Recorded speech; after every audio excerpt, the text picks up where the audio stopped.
Hello and welcome to the 2017 Government Symposium brought to you by the Legislative Affairs Committee of the Young Lawyers Division Board of Governors.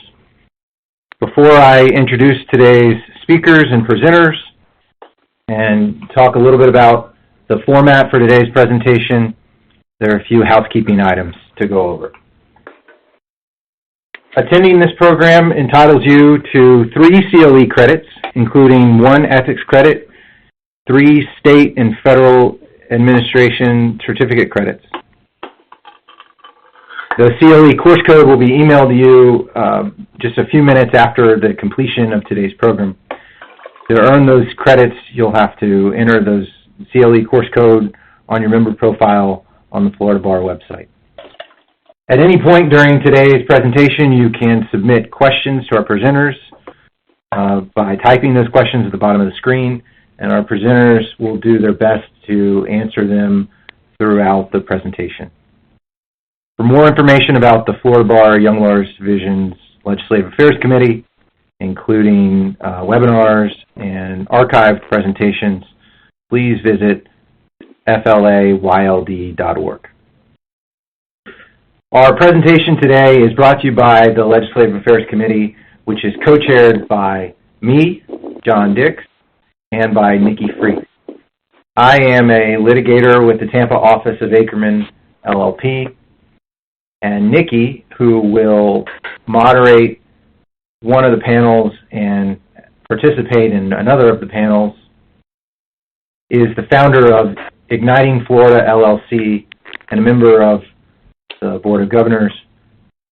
She's a government consultant and heads up the state and local lobbying team for one of 7 licensed medical marijuana dispensing organizations. If you have any medical marijuana questions, she might be able to answer those for you as well. She's a graduate of UF College of Law and the University of Florida undergrad, where she was student body president and a member of the Board of Trustees. Our presentation today will be in 4 parts. The first 45-minute segment will be on the Constitution Revision Commission, where Ben Gibson, a governor of the YLD Board of Governors representing the 2nd Circuit in Tallahassee, will moderate a discussion with 2 of the Constitution Revision Commission's panelists. We're very fortunate to have Chris Smith and Hank Cox here with us today. Ben will give more formal introductions in just a few moments. Our second panel segment today will be a legislative update presented by Amy Diaz-Lyon of Metz Husband in Dalton, PA. Among other things that Metz Husband Dalton does, they represent the Florida Bar and its legislative and lobbying efforts. And so Amy will talk about the legislature and as it affects our profession and the bar in particular. The third segment today will be a legislative panel moderated by Nikki Fried. We're blessed today to have 6 representatives, 4 representatives and 2 senators, so 6 legislators. We have Senator Gary Farmer, Senator Greg Stubbe, Representative Jason Brodeur, Representative Ben Diamond, Representative Pepe Diaz, and Representative Jared Moskowitz. And then our 4th segment today will be a discussion about ethical issues of lobbying with Andrea Riley of Smith, Bryan, and Myers, and Patrick McCormick, a county attorney for St. Johns County, and Nikki Fried as well. So at this point, I'm going to turn the presentation over to Ben Gibson, who is, like I mentioned, a member of the Board of Governors for the Young Lawyers Division, who will commence the Constitution Revision Commission segment. Ben was born and raised in Florida, currently serves as a shareholder and owner of Benjamin Gibson, PA, where he specializes in government consulting and federal and state election law and advises candidates, campaigns, and organizations.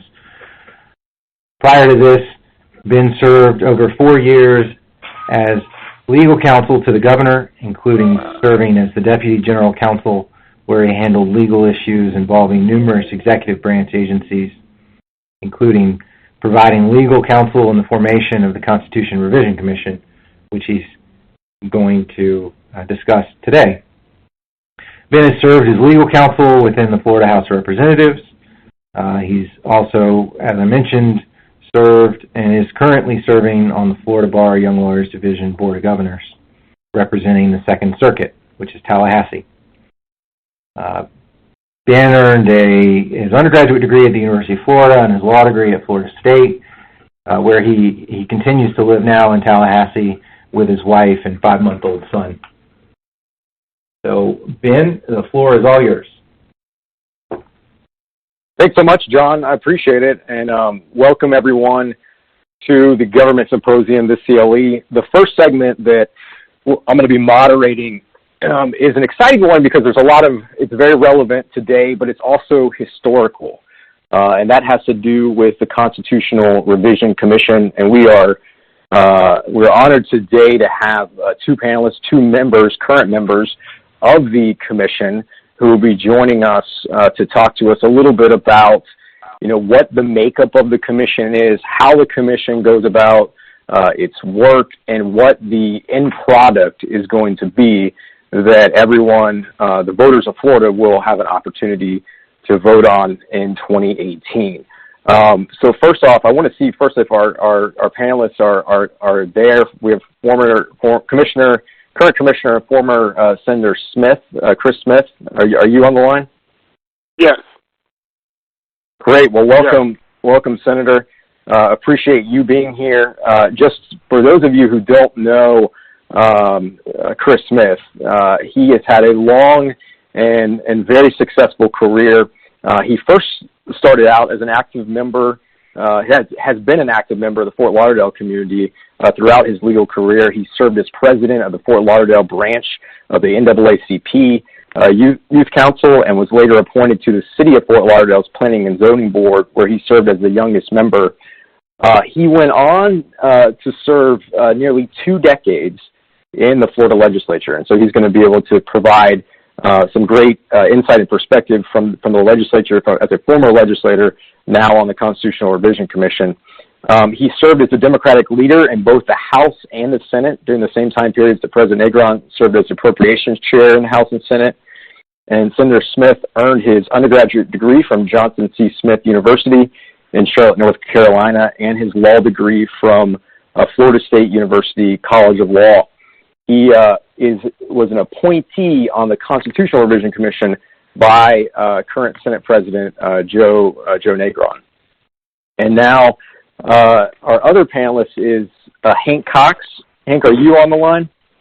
Yes, sir. I'm here. Hank, thanks so much for joining us. Hank Commissioner Cox is another person who really most of you, especially if you're involved in the bar, are familiar with him and his accomplishments. He's a Jacksonville attorney specializing in federal and state criminal matters.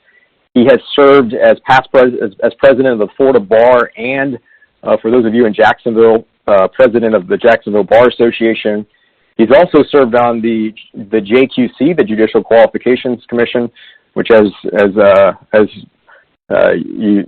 most lawyers know, is the constitutionally created board that receives and investigates the allegation of judicial misconduct.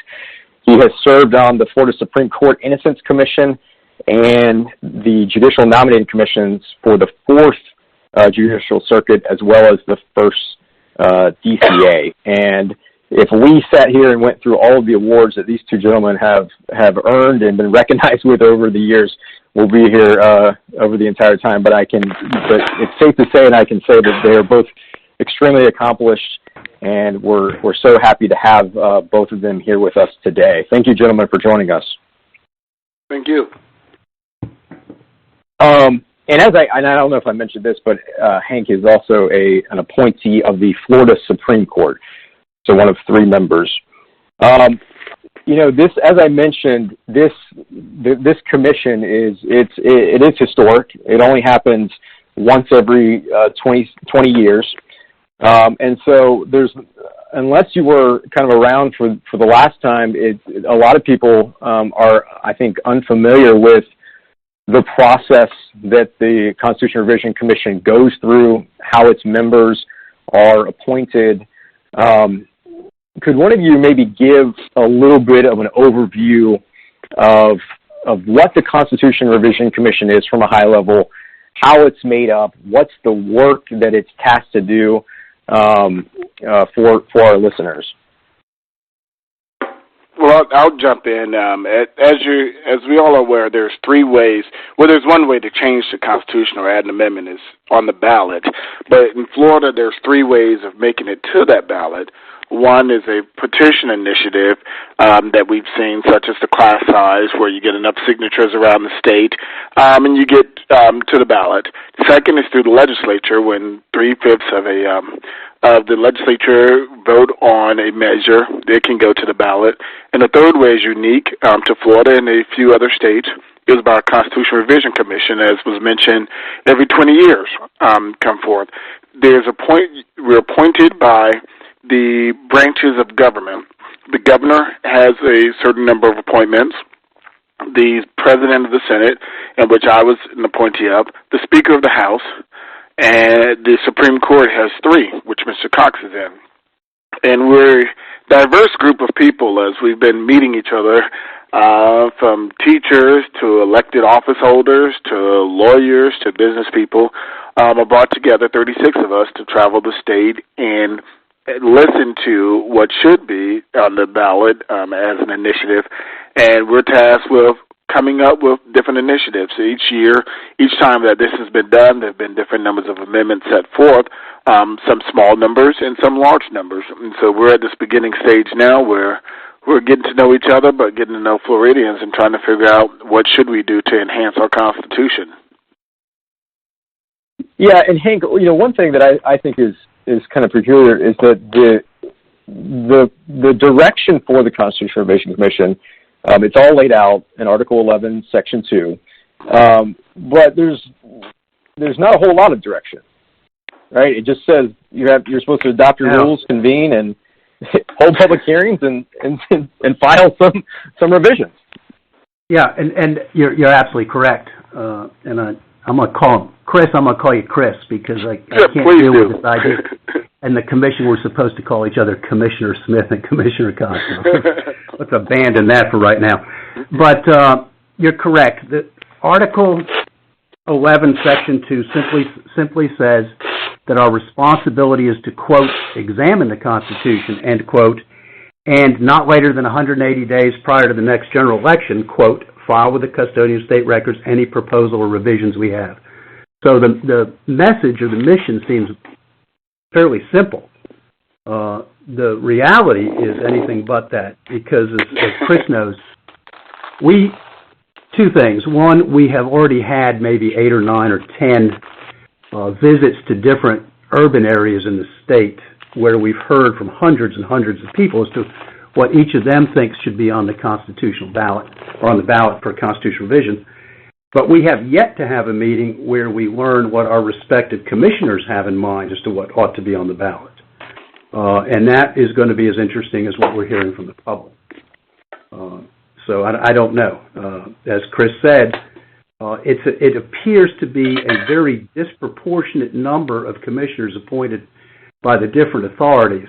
15 by the governor, but only 3 by the Chief Justice, 9 by the Speaker and Senator, President of the Senate. I did a little homework just to how it got to be so disproportionate, and apparently it goes back 40 years to the first commission, or even prior to that, when there wasn't any concern about the disproportionate numbers because everyone was a Democrat. So what difference did it make? Which at least is the general feedback I received. That's certainly not the case now. But it's going to be an interesting process. I know that, and I'd like to ask Chris a question if I could.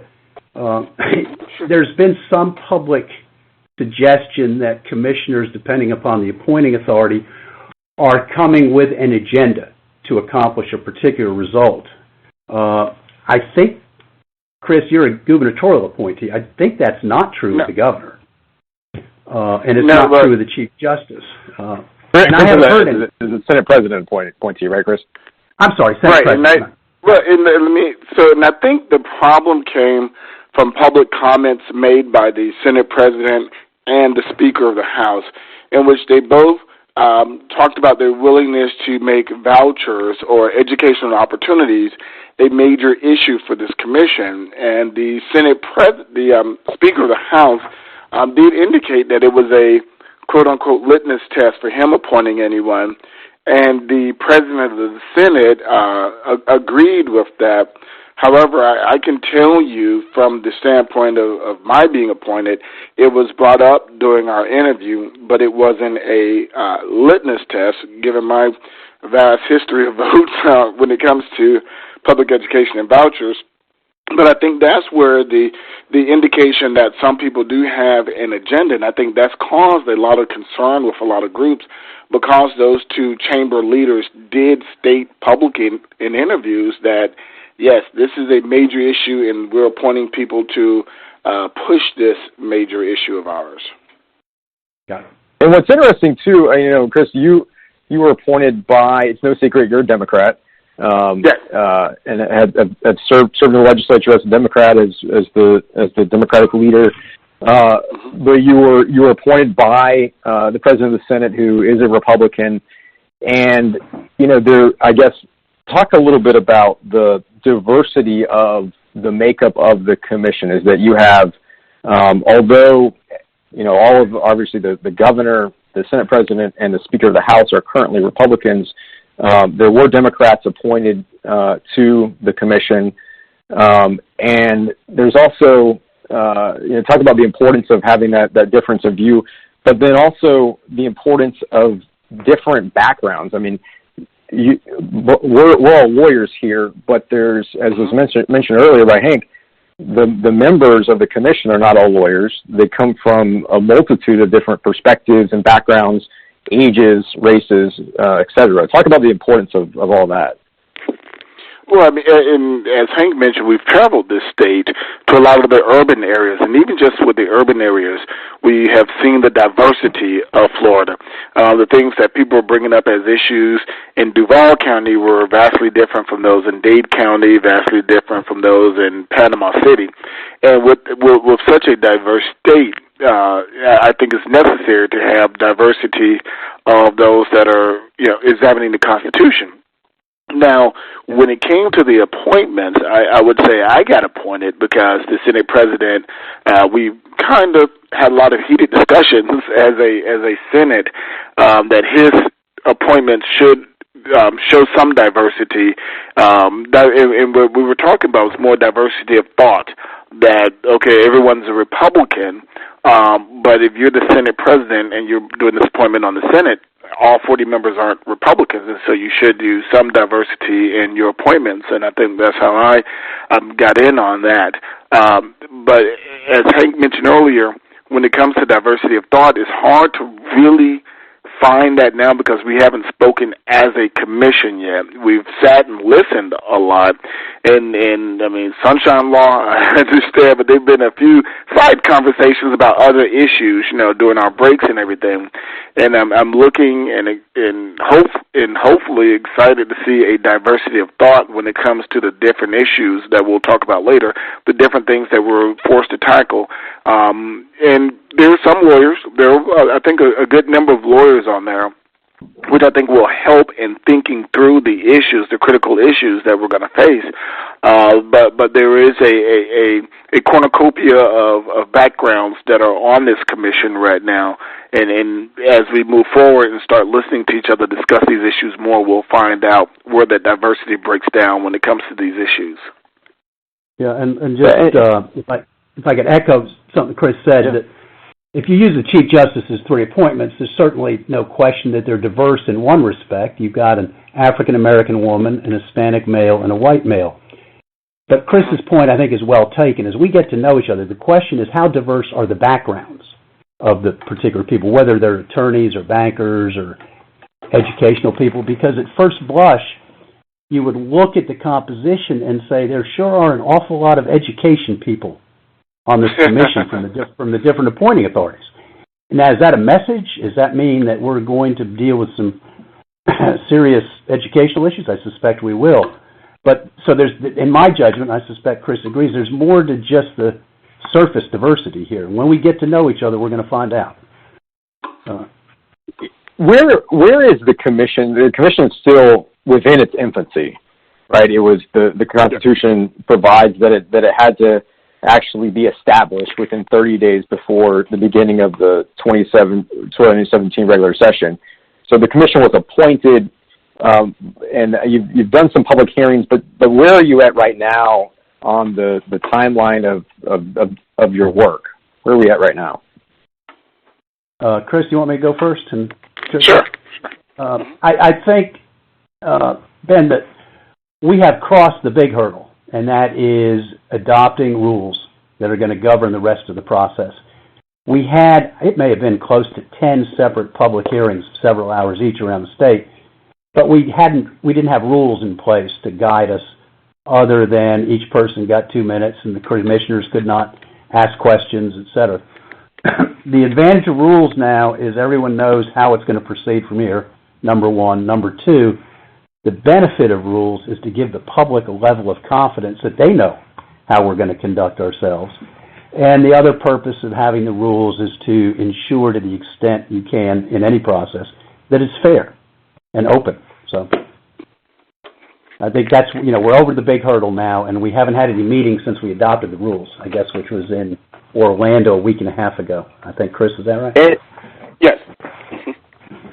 And so, and with the rules, I mean, as lawyers, we know that rules are important, but I think they're particularly important for the Constitutional Revision Commission because there's a number of just a handful of court cases and some AG opinions that really reinforce the idea that the Constitution states is that the only requirements beyond the Constitution that the CRC is subject to is what it chooses itself to make it subject to, which are its rules. And so I know there was some discussion about the rules, and I think this is something that's not unique necessarily to this Constitutional Revision Commission. The idea of rules has been a heated topic in the last two revision commissions as well. But Chris, maybe you can talk a little bit about why the rules are so important, and how these rules we finally got to a version that was at least acceptable to a majority of the commission. Well, I think, and this goes a little bit into the personalities of the commission. The governor appoints the chair of the commission, and he appointed a businessman, Carlos Baruch, out of, I think, the Sarasota area. Some may remember the name. He ran for U.S. Senate on the Republican side in the primary against Marco Rubio this last time. And the chair of the commission has unilaterally been controlling when we meet, where we meet, and kind of moving the commission alone. And he had been doing it in a very unilateral way. And so that gave pause to a lot of commissioners as to, okay, we need to make sure that these rules ensure that the rest of the commission does have some say-so, because once we start discussing these issues, one big thing was calling back out of a committee, and not to go into the weeds a little bit, but the commission is broken down into committees now. We're going to start getting in committees, and each committee will discuss possible revisions along that subject matter, dealing with each article of the Constitution. And the major concern was if a committee discusses an issue and that committee promotes an issue out of that committee or votes down an issue, what happens to that issue when it comes to the entire commission. And so a lot of our discussions on the rules was clawback, and whether the chair had ultimate power to move issues around and possibly kill an issue or not have the whole commission discuss an issue. So those rules became very important, especially with respect to the power of the chair and what the chair was going to do as a strong chair or just a conduit for the rest of the body to discuss all issues. And would you like to add anything to that? Just that I had mentioned the public confidence that you get or you don't get by way of the rules you adopt. But Chris's point is also true, and that is you need the confidence of the commission that they're fair in terms of the chair not having too great authority. I think everybody came into it as seeing themselves as one of 37 equal people in terms of their ability to articulate what they believed in, what they didn't believe in, et cetera. And I think the end result is going to be fine. Yeah, and as I mentioned, the idea of the rules and one major thing, if I can jump in for a second. Mm-hmm. Yeah, sure. One other major piece of the rules was Florida, we have broad sunshine laws, open government laws, and that was a major concern to a lot of people, how open we'll be as a commission, how we will subject ourselves to the sunshine laws and how open we'll be. And I know a lot of the advocacy groups were majorly concerned with that, the sunshine laws. And so I think that was a major part of the rules also, so that the public can watch our deliberations, watch what we discuss, watch how we come to those conclusions. And that was a major part, not only the procedure, but how open the procedure would be. Yeah, and just for those listening, to give you an idea of how independent our Constitution has set up this Constitution Revision Commission, and I mentioned this before, but I want to emphasize this, that the commission is only subject to the requirements that are found within the Florida Constitution and its rules of procedure. So that means that any statute on the books is, unless I don't know if you guys have a different opinion, but in my reading of it, is the commission is not subject, that the legislature does not have the ability to put limits on the commission's power, and part of where that comes in is the idea of public records and sunshine law. There are provisions within the Florida Constitution that deal with public records and open meetings, but they're much broader, and they're not as specific as the statutory requirements in Chapter 119 for public records and Chapter 286 for open meetings. That many people listening you're familiar with, your local city commission or county commission, the kind of rules that they're subject to. And so that's where the rules come into play as far as what is the commission going to subject itself to, because at the end of the day that the rules are really the meat and the heart of the procedural requirements for the commission. There was an Attorney General opinion back in the 70s that was issued to Sandy Dallenbert, who was part of the commission back then, and the question was whether or not the Constitution Revision Commission was subject to Chapter 120, the Administrative Procedure Act. And the Attorney General opinion concluded that they were not, because the rules of procedure of the commission were what were supposed to govern them, and not any extra requirements that would be imposed by the legislature through statute. So I think it's a unique creature of our Constitution. It's unique throughout the country as well. Let's talk a little bit about the end product. So, as was mentioned before, Hank, I think you mentioned that the Constitution provides that the Commission has to file with the Department of State its revisions no later than 180 days prior to the next general election. If my math is correct, I believe that's May 10th, 2018. Now, Right. Your commission is in a different position as far as the requirements to pass, for the voters to pass a revision than the last commission was. Isn't that correct? Yeah, it was 60% now. It was 50 then. Right. So back for the 97-98 Constitution Revision Commission, the requirement was only 50% within the Constitution to amend the Constitution. Now the voters in the subsequent 20 years have changed that requirement to 60%, making it harder to get a consensus. And another unique thing about the Revision Commission is that the commission, unlike most of the time when you have a citizen initiative, the citizens collect petitions and to put a question on the ballot to amend the Constitution. We see this all the time in Florida, and the actual amendment is subject to a single subject requirement, where the Revision Commission does not have that requirement. So Hank, talk a little bit about that, about the difference and the flexibility, I guess, it gives the Commission in deciding how it's going to put questions and revisions on the Constitution, whether it puts it a bunch of single ones, whether it lumps them all together.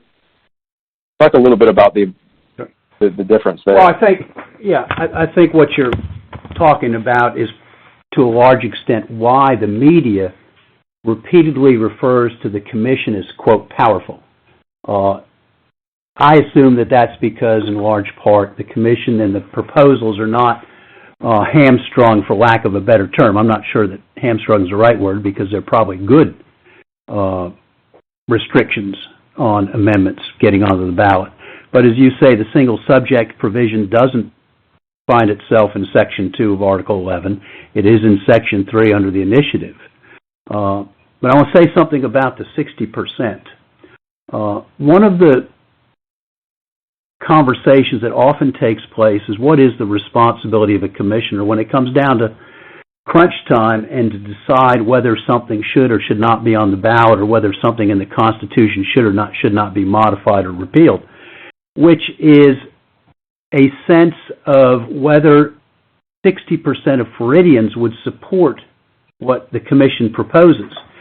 That presumably would eliminate all the special interest issues that frequently arise throughout the state and the legislature by petitions elsewhere, and genuinely get a sense. The Commission, I assume, will have to develop a sense that, as much as they may like a particular proposal, is it going to get 60% of the vote in Florida? And if you go into it knowing it isn't, I don't think it ought to be on the ballot. I don't know if Chris shares that, but I just think that's not fair to the public to throw onto the ballot proposals that are very unlikely to get 60%. So. Yeah, and I guess some of the another, that comes down to, I guess, some of the strategy that the Commission will have to employ, looking historically, and I know the Commission, I'm sure, will talk about, whether it's advantageous as far as getting revisions passed to have a few changes to the Constitution that are widely accepted, that are likely to get a high vote total, or if it's worth to put a bunch of different amendments on the ballot and risk campaign to just vote no on all of them. What was interesting is the last Constitution Revision Commission, there were, and I'm just looking at some stats here, there were 11 public hearings across the state, nearly 200 proposals from the public. Ultimately, there were 9 revisions that were selected by the CRC to be put on the ballot, and Florida voters passed 8 of those amendments in 1998, when there was obviously only a simple majority, more than 50% required for passage. And as we mentioned before, in 2006, the voters changed that threshold to 60%. So there's been a lot of issues that have been talked about, as and I know you all have heard these in your public hearings. There's a lot of changes that people want made to the Constitution. You obviously have your interest groups who have the changes that they would like. Chris, would you be able to just kind of run through some of the issues that you've heard just through the public Sure. public process of what are people talking about? What changes do they want to see?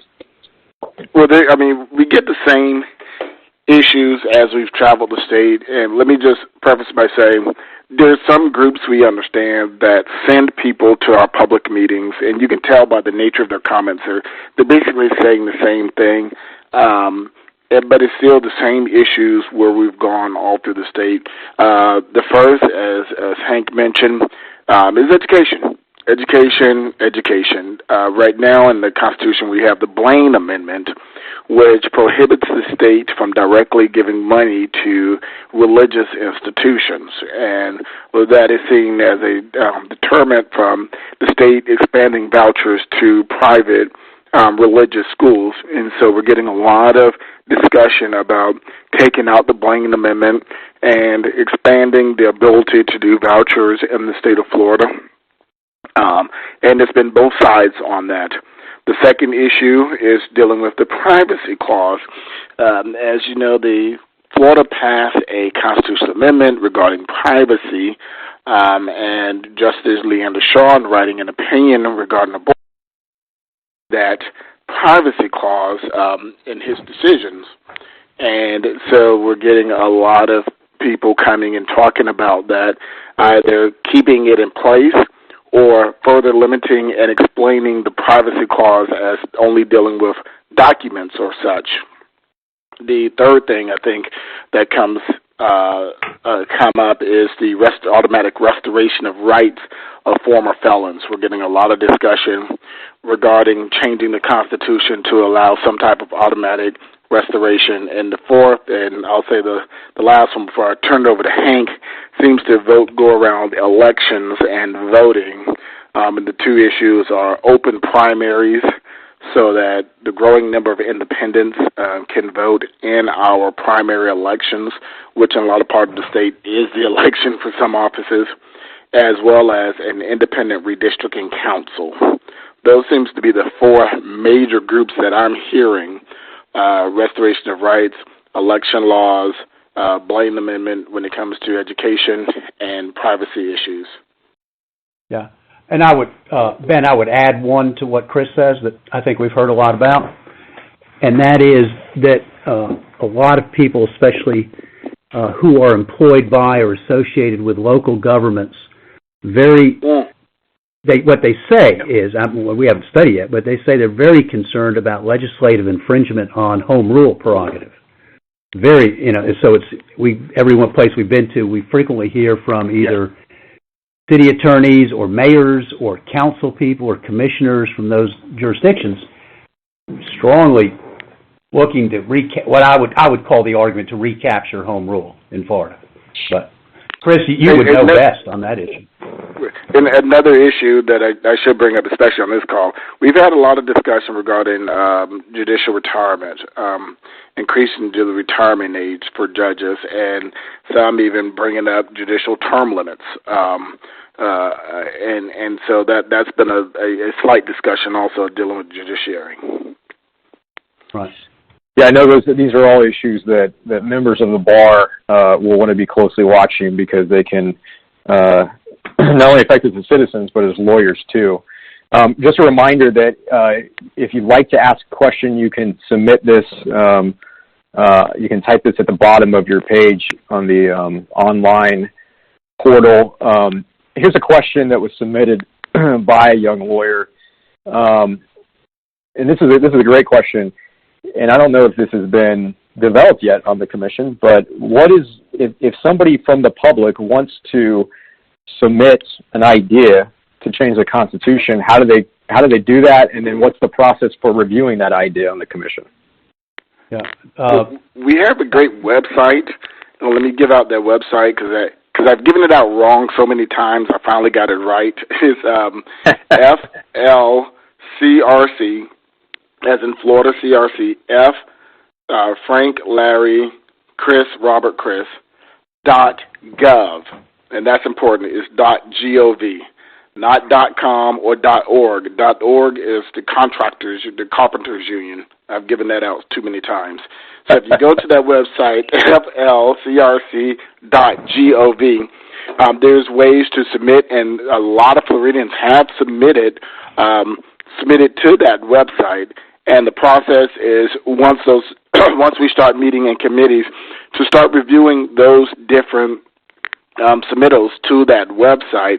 That seems to be pretty interactive to put in issues. And also is when we have these public hearings. The public hearings are noticed throughout the state. I think the next one we have is coming in Broward. They're trying to pick a Broward date. That's also a time to come, and you only get 2 minutes, but we have court reporters there, and it's being filmed. And those issues are also being inputted in as suggestions from Floridians. And the process will be once we get into committees, and those issues are sent to the different committees, that's where the discussions of those will happen. Yeah, and I would add a third. Go ahead. I was going to say, Hank, I would just add a third, and that is to lobby a commissioner. I bet Chris has been lobbied on a lot of issues. Yes, and commissioners, and it's kind of, and this wasn't asked yet, but it's come up a couple of times. We're trying to get the word out, and one thing that the commission has been tasked to do is to also get the word out that this is happening and this is going on. I've gone on, because I have a background in politics, I've gone and used some of those skills on local radio.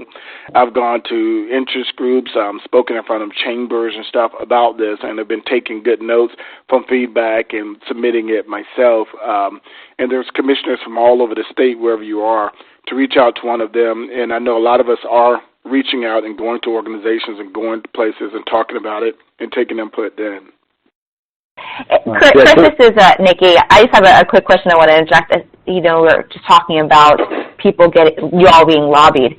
Since it's kind of a lobbyist webinar, are there rules and regulations for a lobbyist or for when you have a meeting with somebody to have to report that meeting? Any rules regulating any of that? Yes, there is a lobbyist.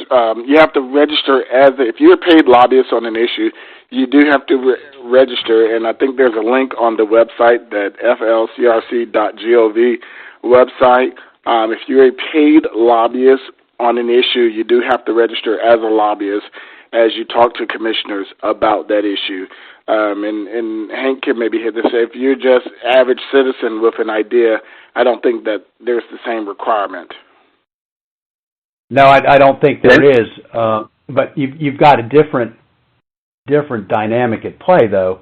For example, if I were to talk to, Joe Smith, and he were to lobby me, I use the word lobby, just try to encourage me to support something or discourage me from supporting something, and I were to make notes of that conversation, I believe those notes constitute public records. Yes. So.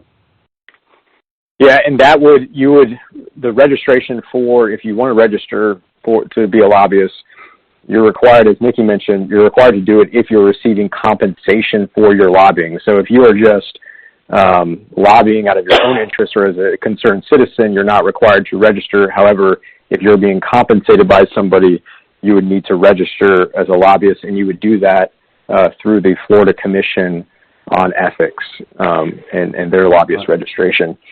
And that was, and the website, once again, where you can submit a public proposal is flcrc.gov.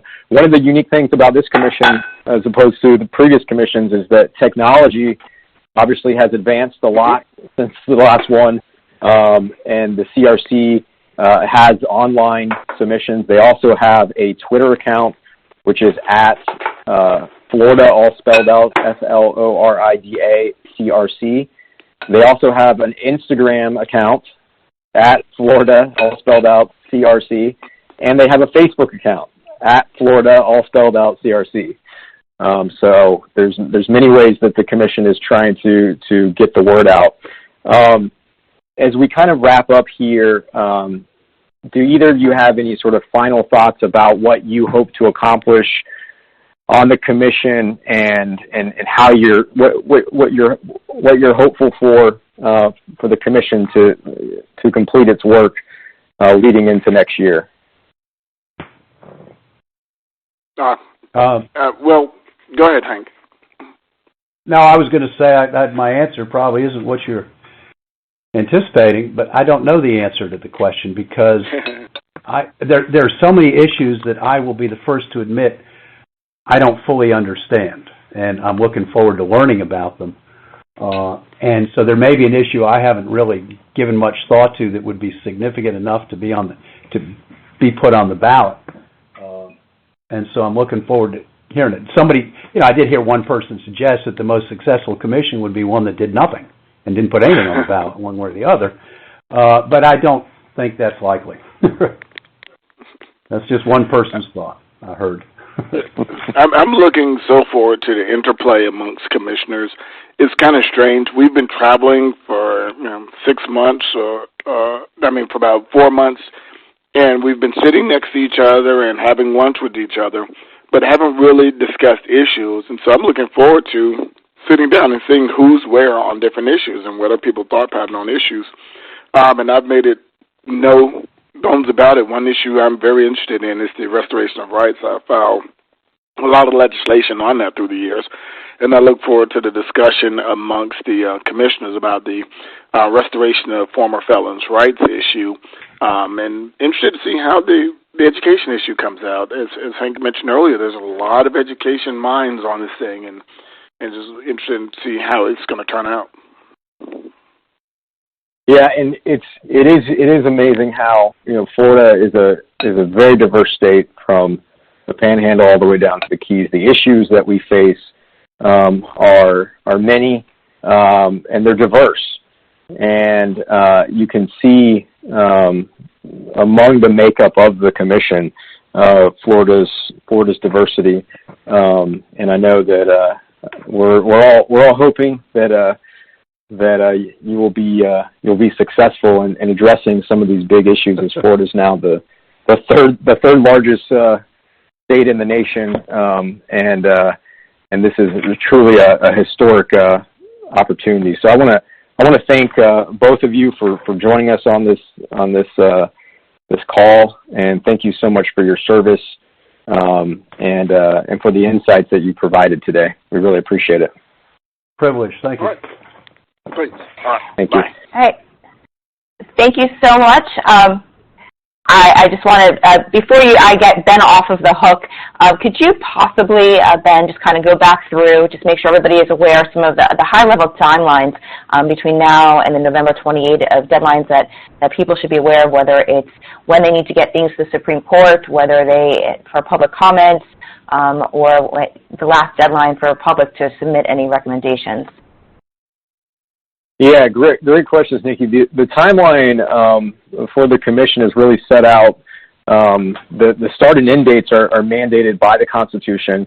The CRC had to be set up and established, which just meant the appointments had to be made within 30 days before the 2017 regular session. That has already happened. Their next deadline is set out solely just by the Constitution, which says that they have to file their revisions, if they have any, with the Department of State no later than 180 days prior to the next general election. So that's May 10th, 2018. As far as the deadlines for submitting public proposals, I'm not aware that they have actually set any deadlines. I know they're accepting proposals now. Public can go to flcrc.gov and submit it, or they can attend one of the many public hearings around the state.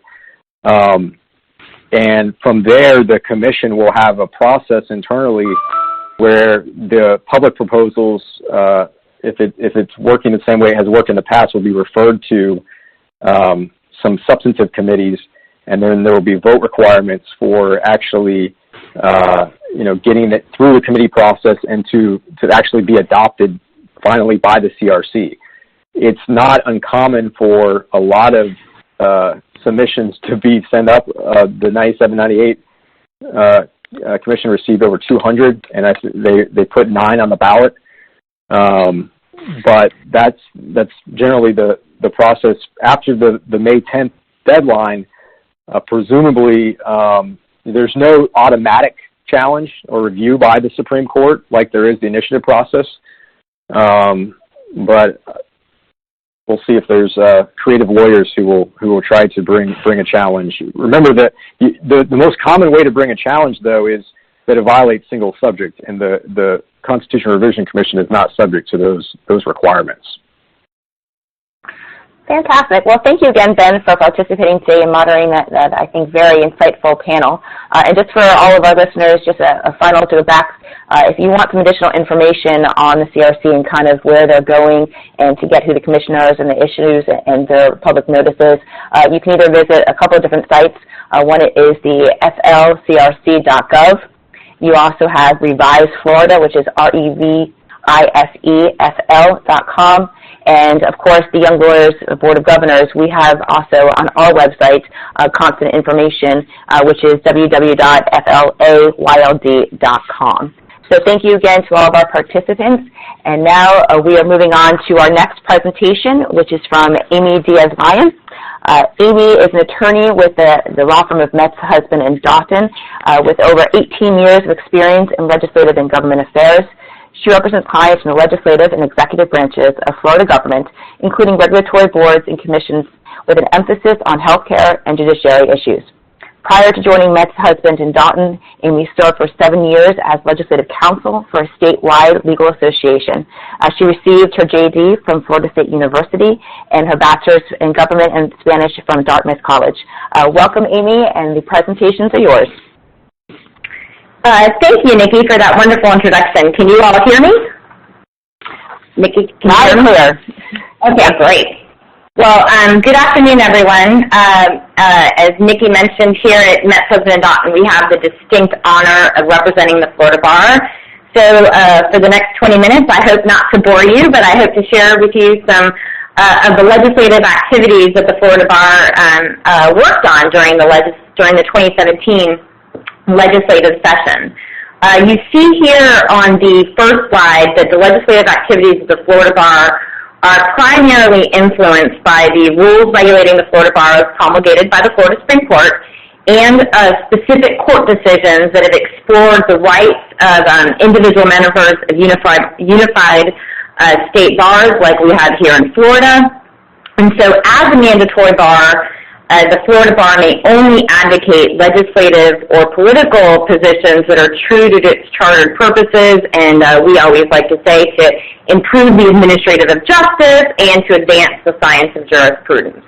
So you see here listed on this slide the following subject areas that the Florida Bar can engage in. So these are areas where we can talk to legislators and legislative staff about and actively work on throughout the year for the Florida Bar. And so they are questions concerning the regulation and the discipline of attorneys.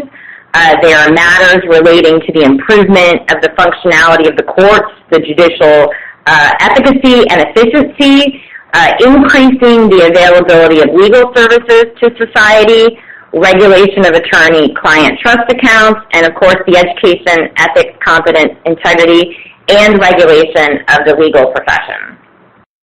On the next slide, you see there are criteria that have to be used when we kind of fall outside of those kind of 5 specific areas that we know we can engage in. And so the issues that can be, that we have to balance, we have to decide before we engage on them, is, are they recognized as a great public interest? Are lawyers specifically suited to explain the issues and the subject matters, and do they affect the rights of those likely to come in contact with the judicial system? So as a matter of practice, we try not to engage in areas that are kind of divisive amongst the membership. So controversial kind of areas, emotional, philosophical areas, we do not get engaged in. But if they are for the improvement of the administration of justice, then we do engage in them. So, given that kind of background legal framework, what did the Florida Bar engage in this year, and kind of what did we work on and talk to legislators about?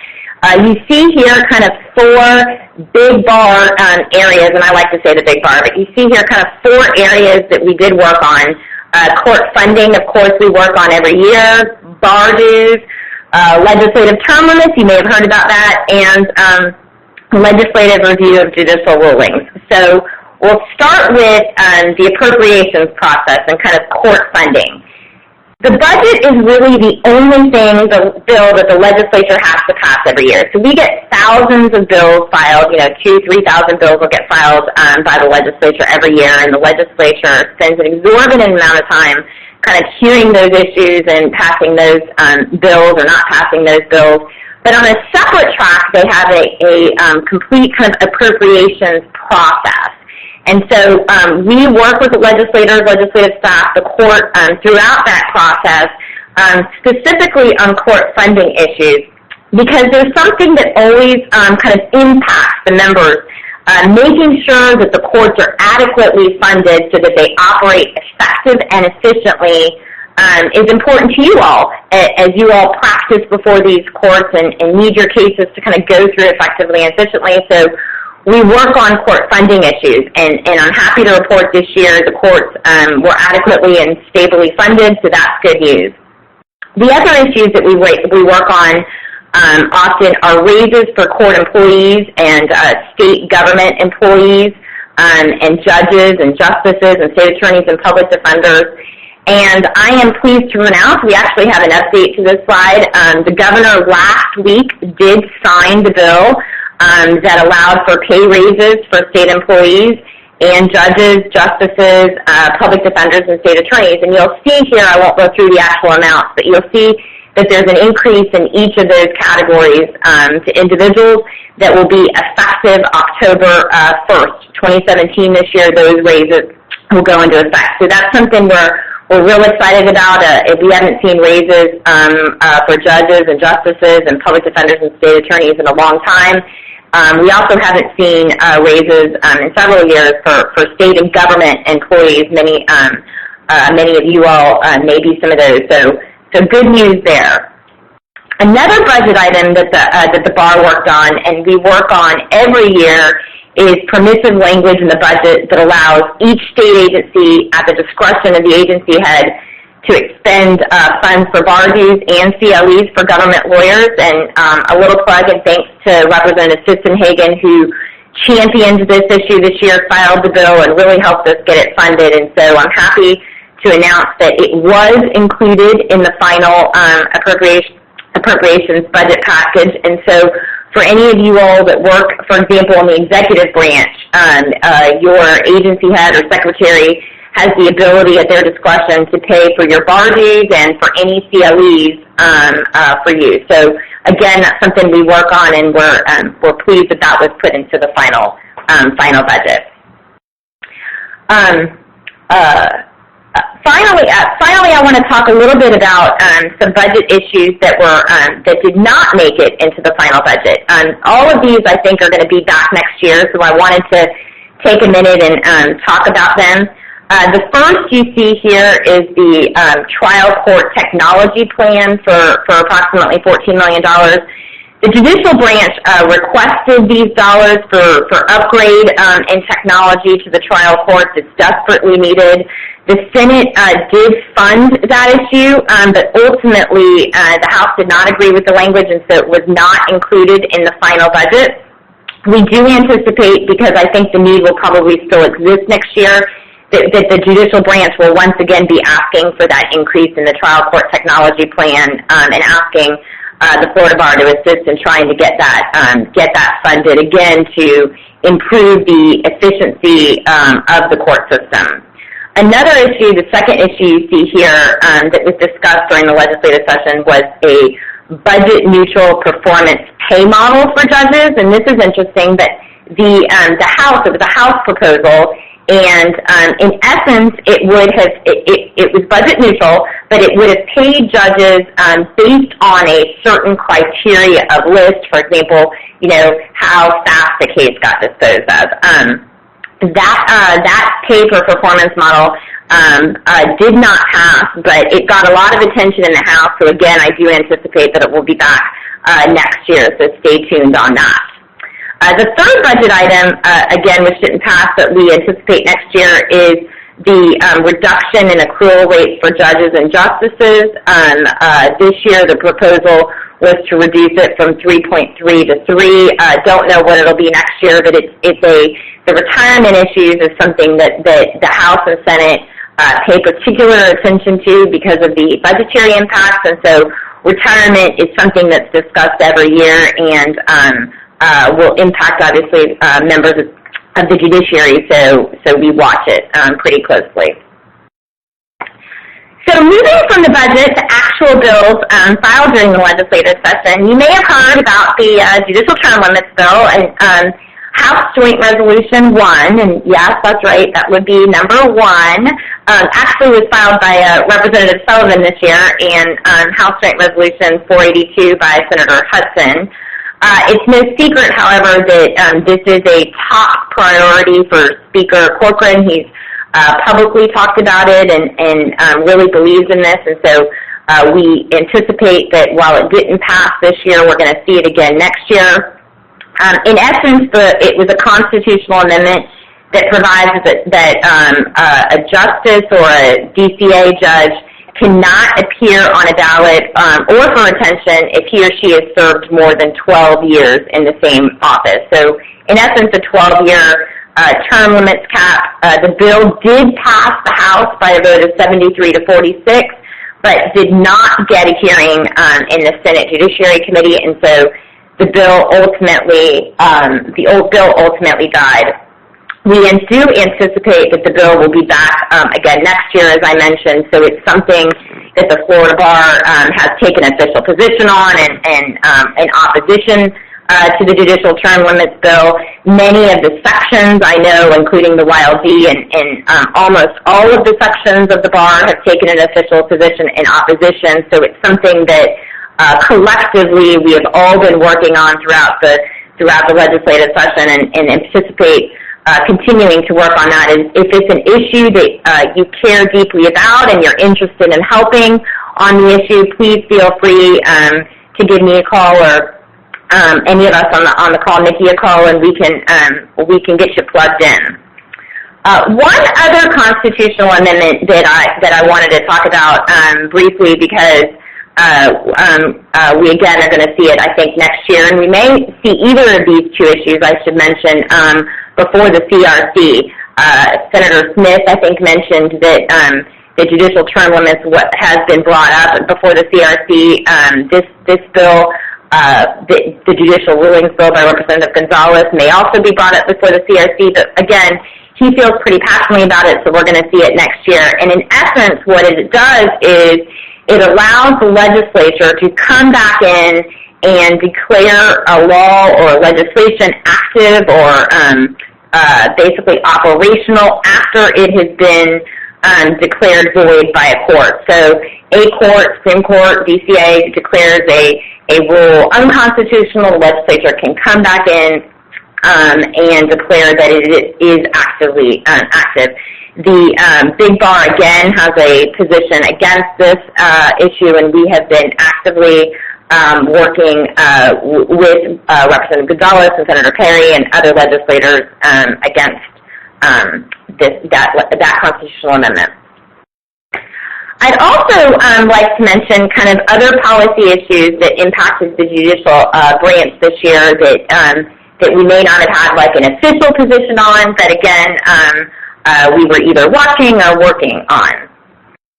As you know, as you may know, actually, the Supreme Court kind of has this internal tracking system on disposition of cases, you know, how fast the case goes through the system, how long it's been in the system, you know, how many, has it gone through the appeals process, kind of all those things.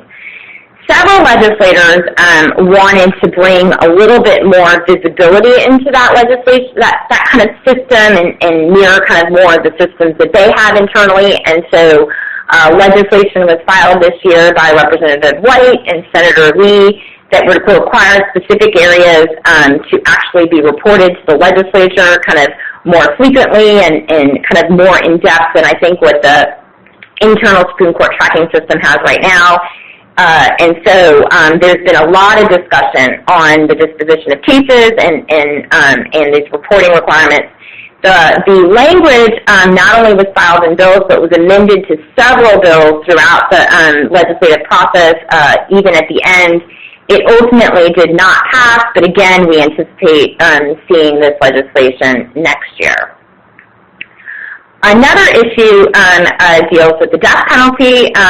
As you all probably know, in October of last year, the Florida Supreme Court determined in the Hurst case that in order for the death penalty to be imposed, the sentencing phase jury must vote unanimously for death.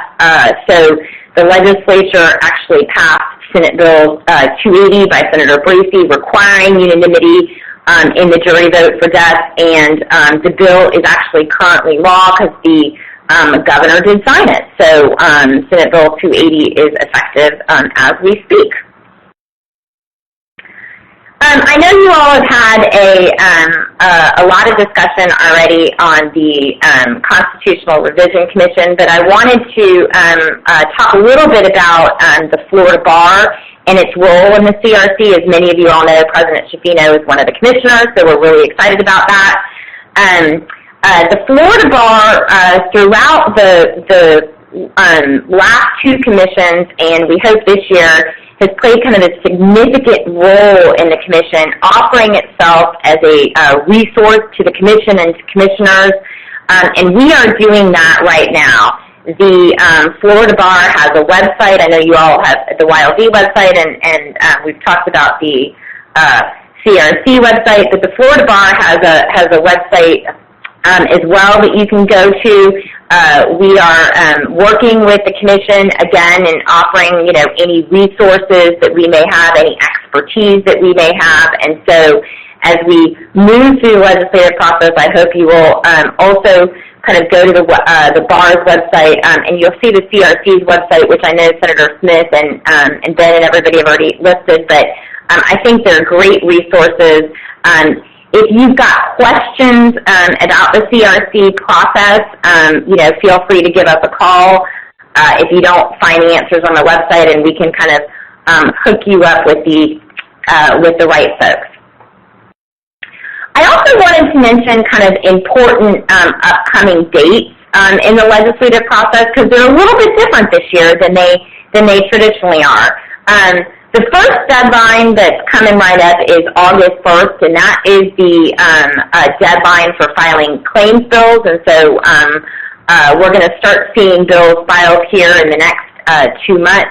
Once claims bills are filed, that's when we start to see legislation begin to be filed. So I think in August and September, we're going to see some of that legislation. As I mentioned, we could get up to 2,000 bills that are filed during the legislative process, and so that will happen after August 1st.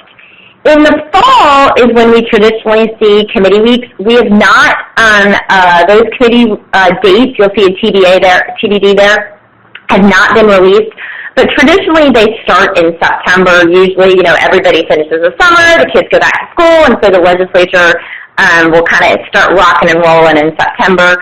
I anticipate committee weeks in October, November, and December, and the committee weeks provide an opportunity for the legislature to talk about bills that have been filed, to talk about implementation of bills that they filed the year before, to talk about the budget process, to talk about hot topics, etc. And so that committee week, while it's not session, will be jam-packed with a lot of the issues, particularly that are important to the Florida Bar and to YLD members. The session this year actually is going to start earlier. Traditionally, the session starts the first Tuesday after the first Monday in March. So usually the session is kind of March, April, beginning of May. The legislature decided to push the legislative session earlier this coming year, and so legislative session will begin, as you see, January 9th. It's slated to go 60 days. Hopefully it will end on time, and we will have the 60th day in the end of the legislative session in March 9th. Lastly, I wanted to take a few minutes, my last kind of 2 minutes that I have, to mention the Governmental Affairs Office of the Florida Bar. If you don't know Booter, please feel free to call him. He is a longtime Senate staffer that is now the General Counsel of the Florida Bar. He helps kind of track legislation during the committee weeks in the legislative session.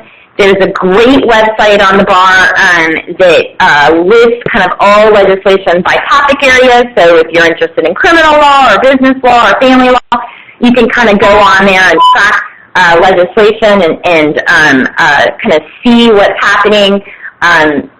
Booter kind of provides I'd say an educational kind of assistance to the legislature. We get a lot of calls from the legislators and from legislative staff asking for, resources, or can you put us in contact with somebody from a certain area. So again, we provide, the Governmental Affairs Office provides informational resources. But if at any time, whether it's, later today or during the legislative session or during one of these committee weeks, you have a question about a particular legislation that's been filed, or if the legislation is going to be filed, or what's going on, I heard this, give Booter a call. You can also, and he can find me, or you can obviously call our office. Jim and I are always available to answer any questions, and hopefully, and if we don't know the answer, we'll get it for you. So with that, I will close my section of the presentation. Nikki, hopefully I'm on time. You are, but I do want to pick your brain a little bit, because some of the members on our call may not know exactly kind of what the difference is between the role of the big board and what your job is compared to the individual sections. I know that some of the sections have their own lobby teams, and have a distinction between what goes on to the big bar's legislative agenda versus that of potential of the sections. Yeah, great question. So as I mentioned at the beginning of the presentation, because we are a mandatory bar, the big bars, as I mentioned and Nikki mentioned, are limited kind of in those administration of justice, non-divisive type issues. And so the big bar tries to work on issues, as I've mentioned, court funding, or issues where the big bar has officially taken a position and asked us to work on, for example, judicial term limits. The sections, however, have a lot more leeway than we do at the big bar, because it's not a unified mandatory bar, and because it's kind of permissive. So if you belong to the family law section, it's your choice, right? You pay those extra duties out of your choice. You're not mandated by the Florida bar. And so if you belong to one of those sections, the sections have a little bit more leeway in kind of what they can work on.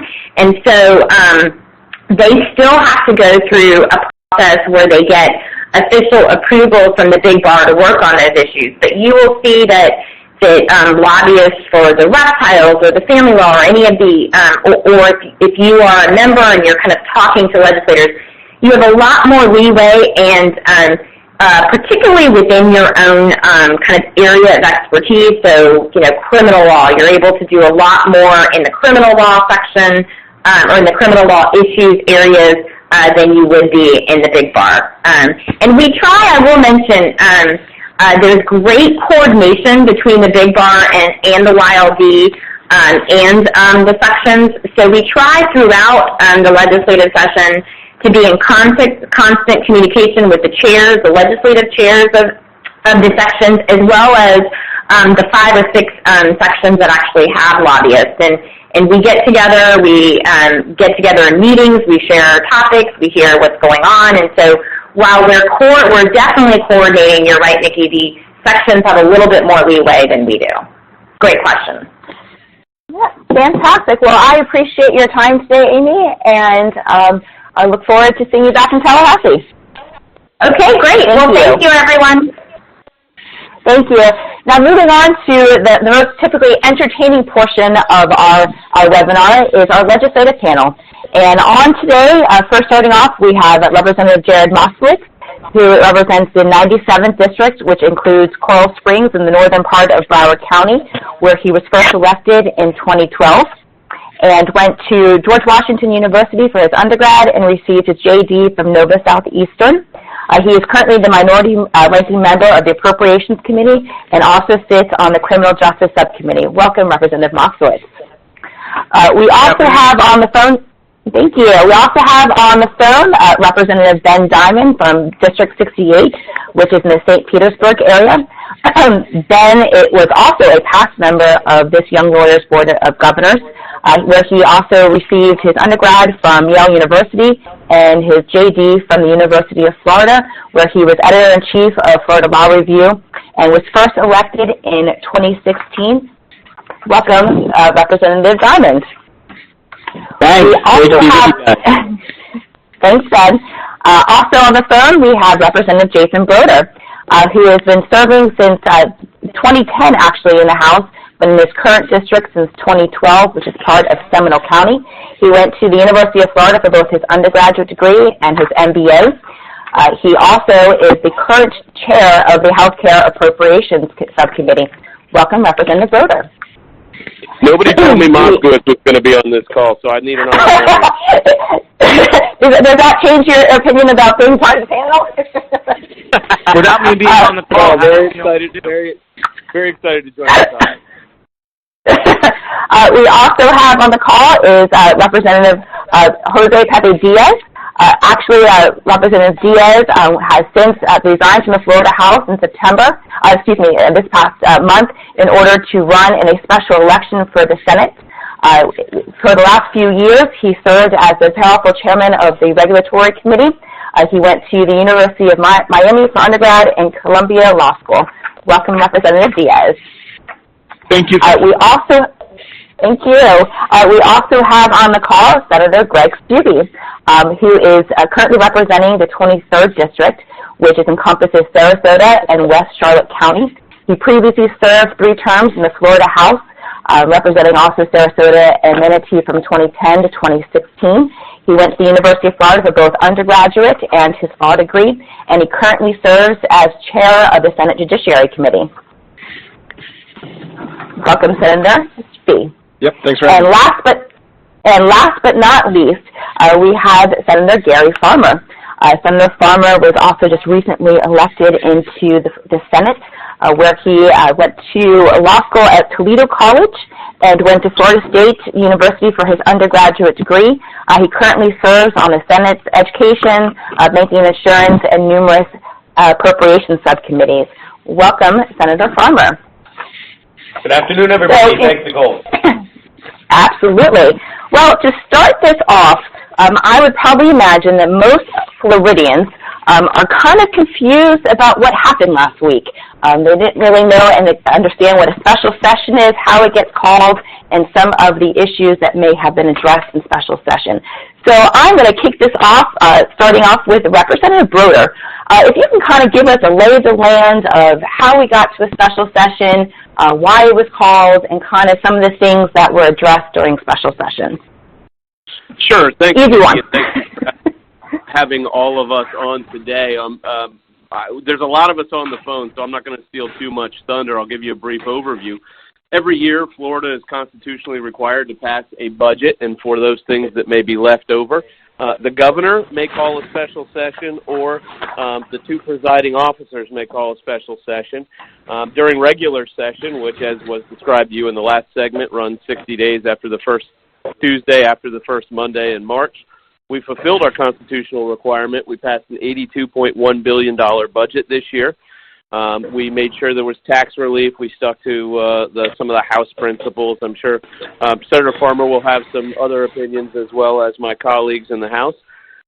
We put money away in our rainy day fund. We maintained $3.2 billion in general revenue for reserves. But there were some issues that we didn't resolve. We had an education bill, as well as implementation of Amendment 2. It was a very big deal for what we did.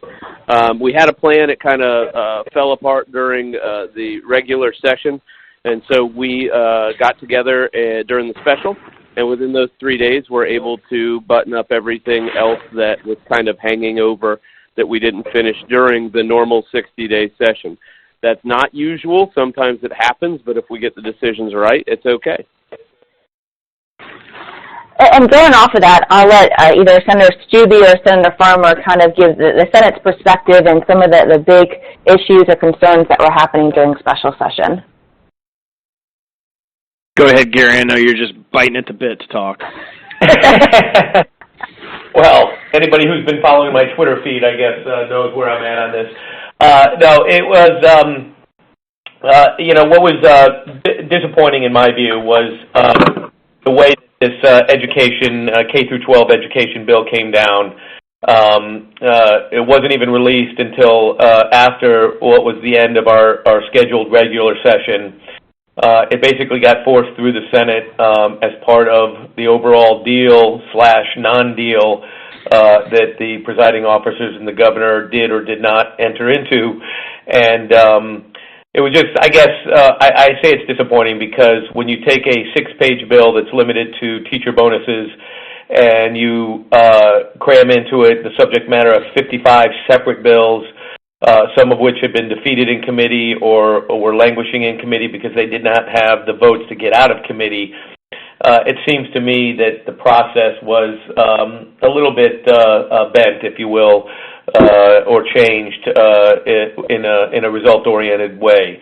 And we came one vote shy of stopping that bill in the Senate, and I know several senators who voted for it, I think, who'd like a do-over today if you gave them a little truth serum.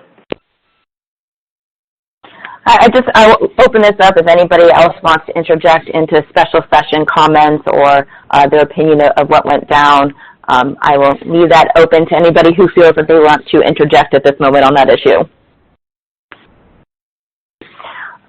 Okay, then we will move on. Representative Moskowitz, what are some of the biggest issues that you worked on during this past session? Similar to Pepe Diaz, I think the largest issue that I worked on obviously was gaming. That's something that we for the first time in a long time saw some real movement on. Whether it was real or not as we got to the end, who knows, but it was real at least when it was happening. You got a bill moved through committee in the House, a bill moved through committee in the Senate, and you had a joint conference committee formed between the House and the Senate. Pepe Diaz was the chair of that committee. I was appointed on the committee by the Speaker.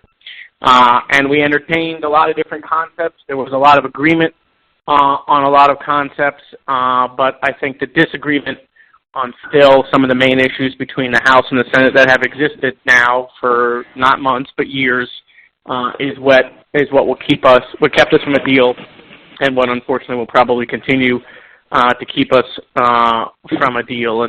And my interest in that, obviously, from gaming is from the decoupling side on the Greyhounds. That's where we made a deal with these Greyhound tracks 20 years ago that they could open up casinos if they maintained their Greyhound track and ran it like it was in 1998 when they made the deal. And so that continues today. We're the only state that mandates it. And so, unfortunately, we did not get to the finish line on that, and we will not be having a special session on that, to my chagrin.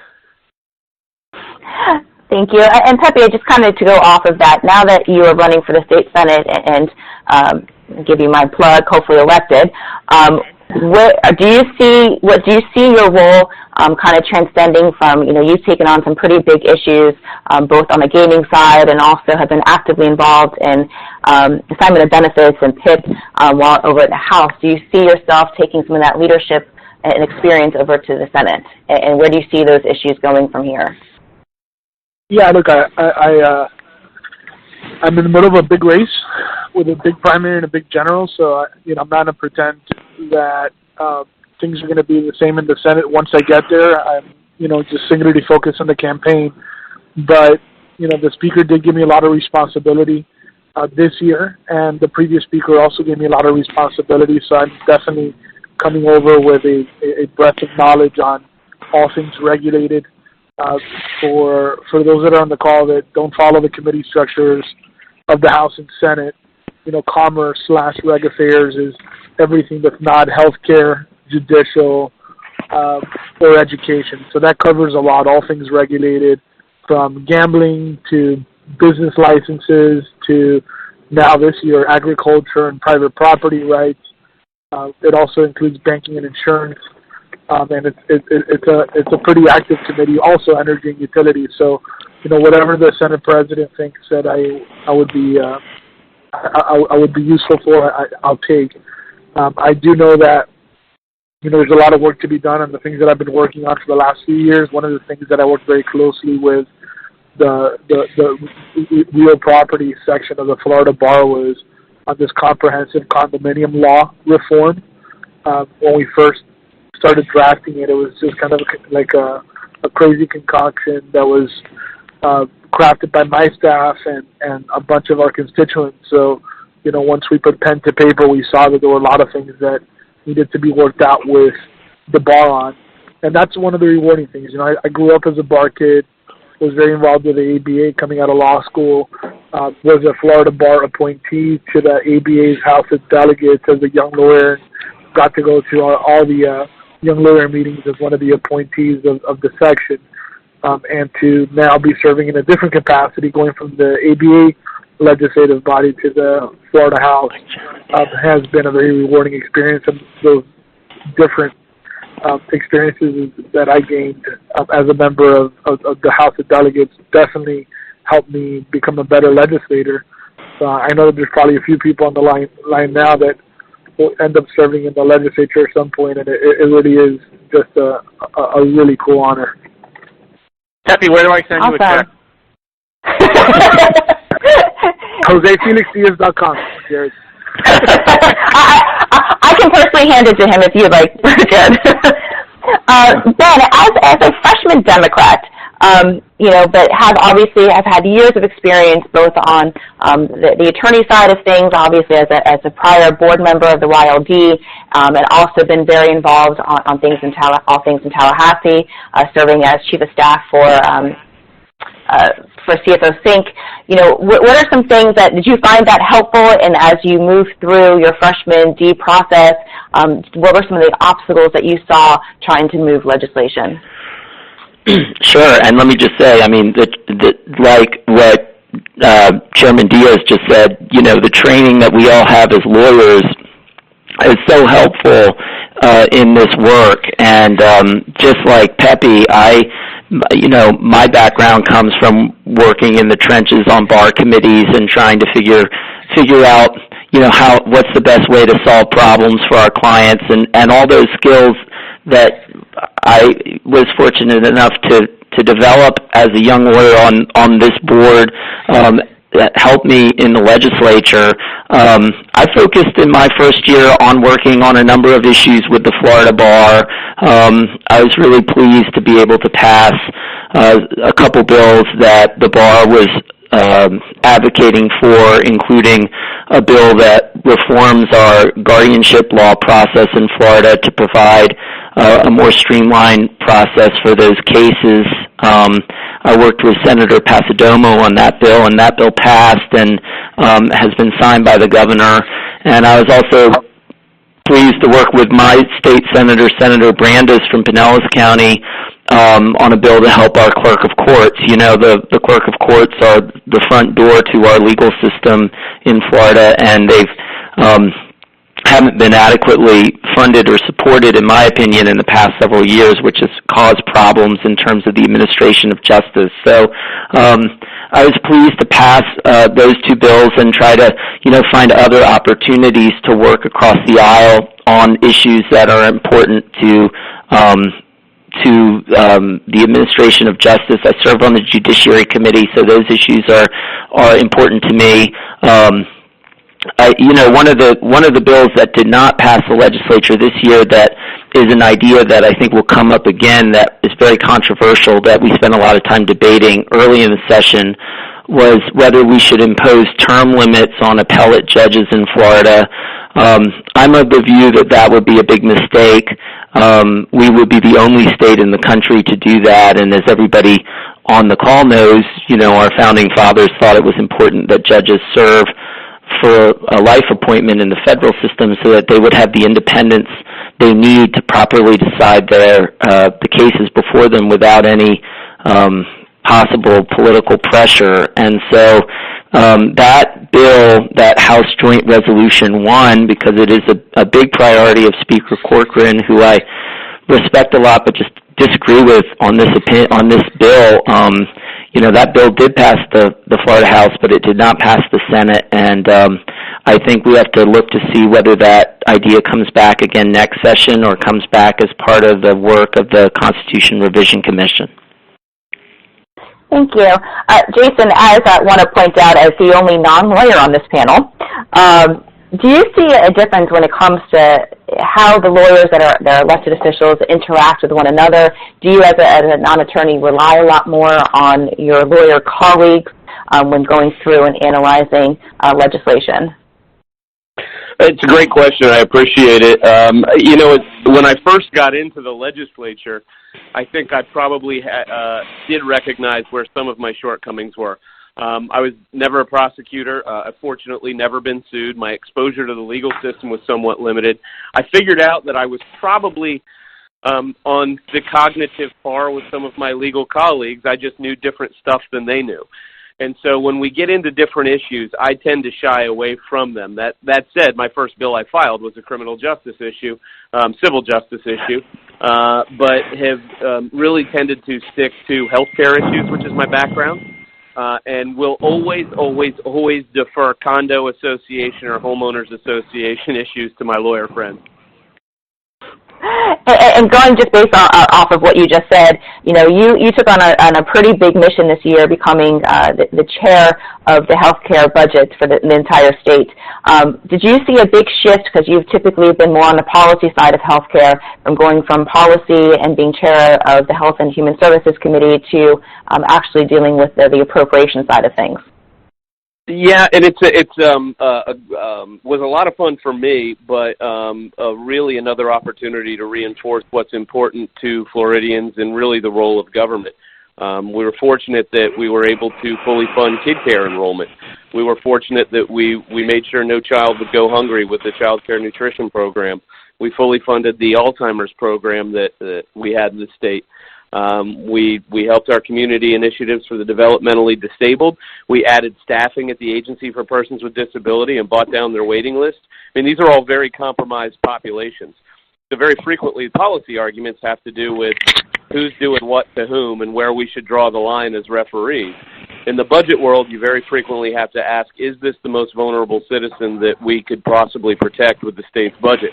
And if it's not the case, if what we're arguing about is able-bodied adults, or we're arguing about things that maybe should be a county issue versus a state issue, then we tend to shy away from those. So we spent $34 billion this year, which was quite a bit of money, but we really tried to focus on the most vulnerable, which was a little bit of a change of pace, which was good. Fantastic. Greg, as the newly elected senator from your area and now chair of the Senate's Powerful Judiciary Committee, it appears that it seems like most of the big controversial policy issues in the state kind of seem to come through your committee. I know that the gun issues have been obviously an important for you as a policymaker, both when you were in the House and now here in the Senate. Can you kind of go through how you decide some of those big policy issues come through your committee, and kind of give everybody an update of kind of some of the big gun issues that we're going through this year? Yeah, a lot of people ask me what's the biggest difference between the House and the Senate, because I served in the House for 6 years before coming over to the Senate.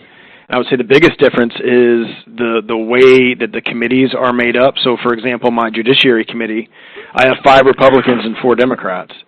In the House Judiciary Committee, I don't know how many total number there are, but I imagine the spread between Republican and Democrats probably 5 to 7 members. So you have some flexibility where members who feel a certain way on a certain issue to represent their district want to be no on a certain issue. Well, if I have one Republican down on any issue and it's a more partisan issue, then the bill's not going to get through my committee. So we certainly tried to get some things done this year.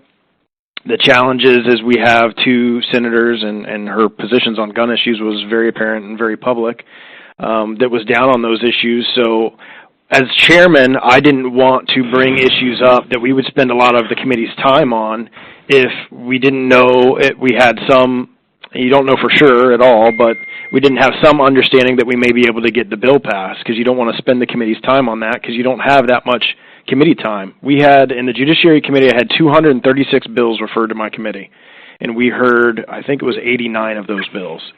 So you really have to be judicious about what bills you want to hear, making sure that you have enough time to get through them, because in the Senate, versus the House can extend their committee times. We can't extend in the Senate. So you try to, as things to get to be long-winded, you try to get things done. So that's kind of, looking at things that are important to the state, things that are important to members. That's kind of how you decide what's going to be heard, and then can you get those bills out of the committee, or are you going to spend 2 hours on an issue that is ultimately either going to be TP'd or going to fail being voted on? So those are some of the things that you look at as chair when you're trying to decide what to put on the agendas. Thank you. This past year, in the House, there was a new set of ethics and lobbying rules that passed through. One of which is obviously that all lobbyists had to actually register and do basically for attorneys on the phone the notice of appearance on every issue and every bill that we were lobbying on, as well as not texting legislators while they're either on the floor in committee. Representative Moskowitz, did you see a big difference on how that impacted your involvement with lobbyists and what you saw from your perspective on that change? Well, here's what I would say. I would say that, I applaud the speaker, obviously, for trying to increase transparency and for trying to increase ethics up in Tallahassee. I would tell you, I think the rules this year were more for educational purposes, right? We didn't hear of any infractions. We didn't hear of anybody being brought in front of the rules, in front of the ethics committee, chaired by Chairman Metz, I believe, on any issues. But I think everyone was cognizant of the fact that, listen, you're not supposed to text legislators when they're up in committee. So I think that was probably reduced to a minimum. We want to know who's lobbying on what and who's appearing for us on what. I think that that paperwork that had to be filed was definitely helpful. But I don't know that it was so significant that it really changed the way things work. And I'll just leave it with this. I think during session you saw a lot of the ethics rules in the House come into play and a lot more transparency. But then as soon as we got into special session, we went right back to the usual personality of the legislature, of things happening behind closed doors and not knowing who's meeting with who and what is being said and who's working on what bills and things coming out at the last moment. So I think during session you saw the impact of the ethics rules, but I think in special session we went back to our usual personality. If any of our other House members want to have a different opinion or a different thought on any of that? If you saw a big difference? Okay. Pepe, I want to take advantage of the fact... Unanimous decision. Unanimous decision. Yeah, that was so well said. I can't really add anything to Representative Moskowitz. That was excellent. Pepe, I want to take advantage of you being on the phone. We had a panel earlier on the CRC, and you actually are another member of the Constitutional Revision Commission. So we had a very thoughtful conversation back and forth with two of your commissioners, Chris Smith and Hank Cox. So I wanted to hear if you, in particular, have any issues that you're hoping come to the forefront during the commission meetings and see as a final product coming out of the commission. And lastly, also on that, is if you find being an attorney on that commission more helpful as you kind of are starting to go through some of these issues. Well, I'll start with the second one first. We still haven't really started formally negotiating anything. So I think that my experience as a legislator has actually been better for me than my experience as an attorney, because right now we've been dealing with rulemaking, and a lot of that is procedural and based on Robert's Rules of Orders and Mason's Rules of Orders. So being a parliamentarian type has been very helpful. There are a lot of big issues that are going to be coming up. This only happens every 20 years, and a significant portion of the CRC members are lawyers. We know that Florida has, really a very clunky constitution. The citizen initiative process added a lot of things to our constitution that probably wouldn't be there were not, but for that archaic process that isn't around anymore. So we're going to be doing a lot of cleanup. That's what I'm looking forward to. and I'm also looking forward to clarifying, where does the state purview begin and where does the local government purview begin, because we do have home rule provisions of our state constitution, and all home rule counties are not created equal. So Miami-Dade County, for example, it's not the same as Hillsborough County, and I would like to see some more consistency in our constitution. So we'll see. Right now we're touring the state and getting input from people, and no matter what city we go to, it just seems that everybody's on the same page. There's definitely a line drawn in the sand on 4 or 5 issues, and I think we're going to be hashing it out in the next few months. Thank you.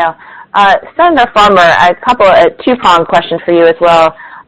One is, as this is your first session as a legislator, you previously have been a lobbyist in your past life. What you see as a huge difference between the two? Do you take some of the experience as a lobbyist into as a now legislative individual? And two, second prong is, what do you see as some of the hot topics coming in for the 2018 session? I know that we touched a little bit on assignment of benefits and PIP. I know you were actively as a lobbyist involved in those issues, but now as a legislator, if you see that being continued issues moving forward.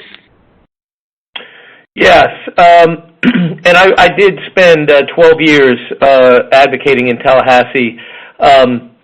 I didn't really consider myself a lobbyist per se, and I don't mean that in a negative way, but it really pertains to the answer to the question, and that's because I was up there as an advocate on consumer protection and access to court issues. And so I was, sort of in that limited lane, if you will. Because I was never a lobbyist that was being hired by a wide range of clients, I was never part of the budget process. And so as a freshman legislator, I guess, surprise may be a little bit too strong of a word, but I don't think I really appreciated the magnitude of the impact that the budget has on everything that we do. It is used as a carrot and as a stick with members to get their votes and support on substantive issues. And as you saw towards the end of session, it is all-consuming. This year in particular, the budget was a very, very time-consuming process because of the new rules that Jared, Representative Moskowitz, touched on, some of which, were sort of laid by the wayside as the extended session progressed. But just the simple fact that so many entities that have been part of prior budgets or had budgetary requests were not aware of the new rules about submitting written forms and essentially return on investment forms or analysis as part of their budget request, and then they automatically, because of that, got dropped out of the initial budget offerings. There were a lot of anxious people, and so the budget is really an all-consuming thing for our legislative process, and I don't think that the electorate in general understands just how big of a factor it is.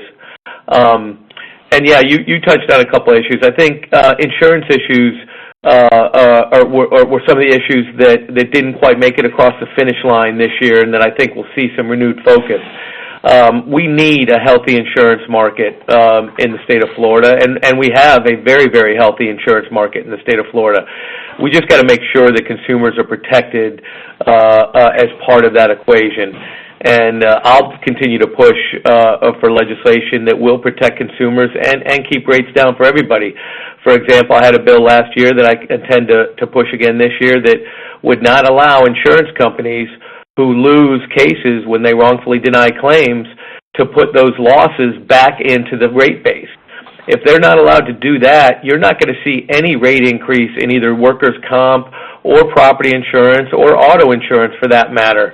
And it really would incentivize insurance companies to do the right thing and treat consumers fairly. So I anticipate some of those insurance issues will be front and center next year. Anybody else want to chime in on some of their potential hot topics for 2018 that we think that we're going to see coming up through legislation? I can tell you that on the healthcare side this year, we had quite a bit of discussion as to how we reimburse nursing homes. in the state of Florida. And that's going to be a holdover issue till next year. We're going to get a formula here that's going to say how we do it. For Medicaid patients, we reimburse between $165 and $300 a night for a Medicaid patient. And that seems like an awfully wide swing, and it is. So we're going to be looking at how we get that to be much more consistent throughout the state. Okay. Anybody else have any other issues that they think are going to be spearheading 2018? You guys chime in. Beat that topic for sex appeal. Nursing. Beat that topic and beat that knowledge. I also heard a crazy rumor this weekend, which again, we love our Tallahassee bubble rumors, that there may be another special session over the summer. I have not heard anything of the such. Didn't know if any of you have any inside intel. And unfortunately, I heard it had to do with medical marijuana, which I am hoping to God that is not the case, or why we'd be coming back up for it. But has anybody else heard any of those rumblings? I have not. Thank God. No, not me. All right, well, fantastic. But we're trying to squelch those rumors, Nicole, if we do hear them. Well, I am doing my best as well, because the last thing I want to do is come up to Tallahassee again during the summer. Well, I want to thank you all for your time. I know that it is very valuable, and your intel and your information is very appreciative to our listeners on. We have about 300 people that are listening to your wise intel, and thank you again for participating today. You all have a fantastic day. Thanks for having us. Thank you. Now, moving on to our last segment, which is going to entail the ethics of lobbying. We have two dynamic speakers. The first one is Andrea Riley. Andrea draws her experience in government, strong relationships, and legal background to help her guide her through the firm that she works with, which is Smith, Bryan, and Myers, which has client interactions both in the legislative and executive branch. She provides clients with strategic counsel to develop and execute their government advocacy agendas in a wide array of public policy. She has extensive experience in political and administrative law, and she's focused on government advocacy and political and administrative law at the national level as well. Andrea received her Bachelor's of Arts in Political Science from the University of Florida, and also her law degree from also U.S. We also will have on the phone with us is Patrick McCormick. He has served as county attorney for St. Johns County since 2006. He previously was a deputy county attorney for Flagler County and served as an assistant county attorney in St. John's. In the private sector, Mr. McCormick practiced land use law and conducted general litigation. He's board certified in the city, county, and local government law. Welcome, and appreciate you rounding up our panel today. Thanks, Nikki. You ready for me to go ahead and get started? Go for it, Andrea. Okay, great. Well, Nikki, I was on for the legislative panel, and I was shocked that you said theirs was the most interesting portion, because I think we all know how risky the ethics of lobbying is. That is true. I apologize. I'll jump right into it. A lot of people that aren't in lobbying may not know the various laws and regulations and rules that lobbyists do have to comply with. The first thing I wanted to cover is who governs the conduct of lobbyists. So obviously everybody on the call is a member of the Florida Bar, and we are, and regardless of whether we're lobbying or practicing law, we have to conduct ourselves in accordance with the rules of the Florida Bar. Additionally, lobbyists who are non-lawyers who work in law firms generally do have to comply with the Florida Bar rules as well. There are provisions in the Florida Constitution that apply to lobbying and lobbyists, and there are statutory provisions as well as interpreted by the Florida Commission on Ethics. And both the Florida House and Senate have their own rules that apply to lobbyists. And there's also a voluntary membership organization, the Florida Association of Professional Lobbyists, which has its own code of ethics, which members of that association must comply with.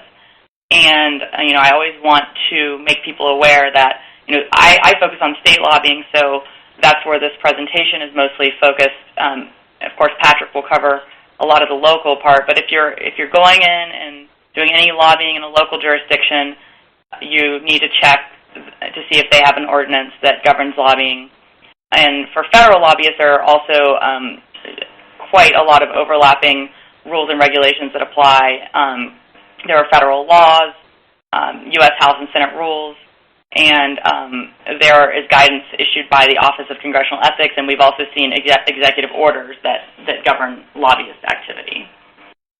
So the first sort of step in complying with any lobbyist regulation scheme would be determining who has to register as a lobbyist and going about that registration process. So Florida law requires the legislature to provide by rule a lobbyist registration process. And you have to list every principal that you represent on that, and it's, of course, publicly disclosed. So all executive and legislative branch lobbyists are required to register to lobby on behalf of each principal. And there's an authorization form that has to be signed by the principal as part of the registration process. So you can't just go sign up to lobby for somebody unless they actually affirmatively sign off for you to be registered on their behalf. So I know you had a CRC portion earlier. The way that the Florida Office of Lobbying Registration has decided to proceed is if you are a registered lobbyist at the legislative or executive level in Florida and you don't opt out, you will automatically be registered to lobby the CRC on behalf of each of those clients. So again, if you're lobbying at the local level, make sure you check to see what the ordinances are there. And then, actually, I just jumped a little too quickly. I wanted to go into a little more the definition of a lobbyist and who needs to register and who does not. So the definition of a lobbyist includes a person who is employed and receives payment or who contracts for economic consideration for the purpose of lobbying, or a person who is principally employed for governmental affairs by another person or governmental entity to lobby on behalf of that other person or governmental entity. So an employee of the principal is not a lobbyist unless the employee is principally employed for government affairs. And what that term means is that one of the principal or most significant responsibilities of the employee to the employer is overseeing the employer's various relationships with government or representing the employer in its contacts with government. Lobbying means influencing or attempting to influence legislative action or non-action through oral or written communication or an attempt to obtain the goodwill of a member or employee of the legislature. So it's a pretty broad definition. And it must be done in return for some sort of payment or economic consideration for the activity to require the person doing it to register as a lobbyist.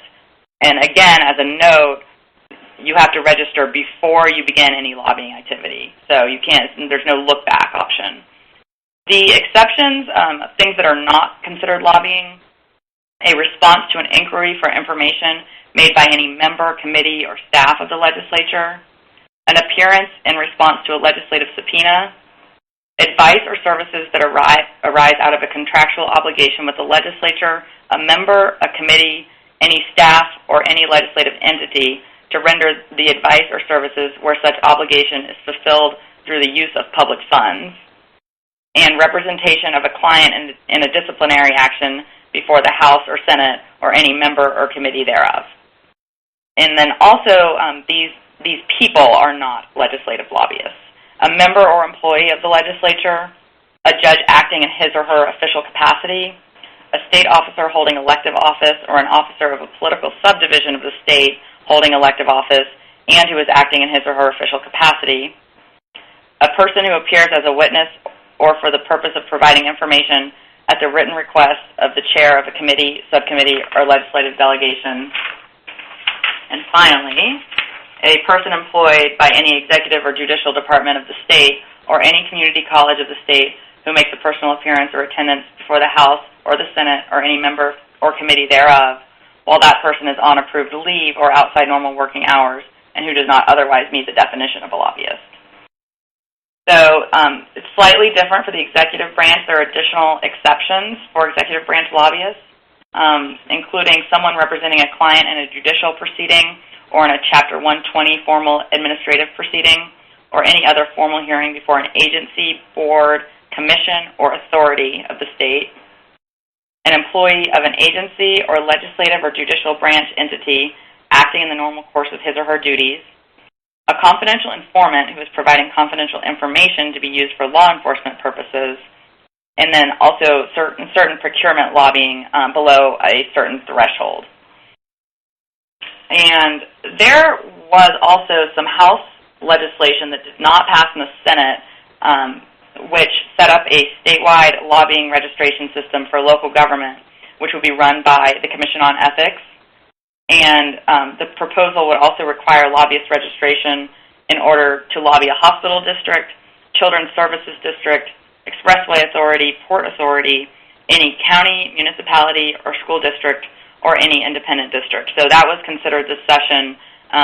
Didn't pass, but we would not be surprised to see it again in the future. And as a side note, the bill also required local elected officials in cities with more than $10 million in revenue for 3 consecutive fiscal years to submit more detailed financial disclosures. In addition to registering as a lobbyist, lobbyists have to comply with compensation reporting. So they have to submit compensation reports every quarter, which includes the total compensation provided or owed to the lobbying firm from all principals for that quarter, and information about the principal, including their name, address, phone number. You also have to state the principal's primary business, and then you report your compensation in categories. And lobbying firms have to allocate the fees that they receive, so they accurately report the amount that is, quote, for the purpose of lobbying. So if you provide, as a lobbyist, multiple services to a client, only some of which is considered lobbying, you are required to only report the portion that is lobbying on these compensation reports, which can be a little bit tricky. And public lobbying registration and reporting means disclosing information about your client, primarily that you have retained a lobbyist, how much the client is paying the lobbyist, and the client's principal business. So this raises client confidentiality issues, which we're going to discuss later in this presentation.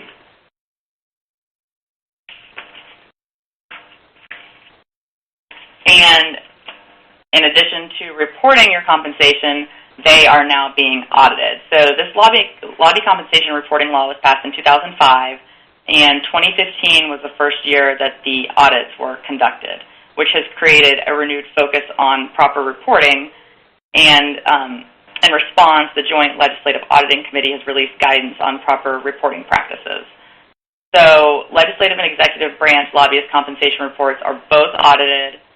3% of firms registered to lobby in the state are picked at random, and you have to preserve records in order for these audits to take place.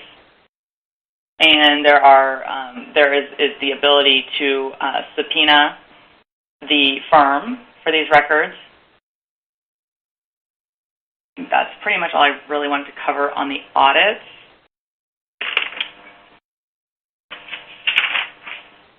So next, I know Nikki mentioned in the legislative section that there were some new House rules, Florida House rules that passed this session. The one that is probably most relevant for this presentation is in Rule 17, and it was adopted in the organizational session right before this past legislative session.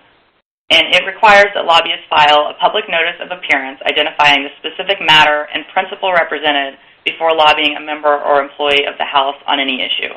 So that means the bill number, and if there's no bill, then a description of the issue on which you're going to lobby. So this happens once per legislative year. The disclosure includes extended or special sessions, so people didn't have to go in and refile it. If they'd already filed it during regular session, it was covered for special session. And here's another place where client confidentiality is going to become an issue. which again we will discuss shortly.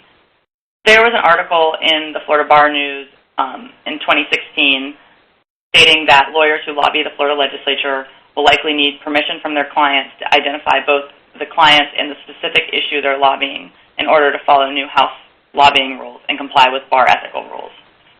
So for non-lawyer lobbyists, this was really not an issue unless they're a lobby firm, but created some difficulty and confusion within those lobbyists that actually are Florida Bar attorneys. So, also another rule that passed this session in the House was public entity lobbying contract disclosure. And the rule requires that lobbyists or lobby firms who represent a public entity and certain semi-public taxpayer-supported entities must submit a copy of their lobbying contract to the House.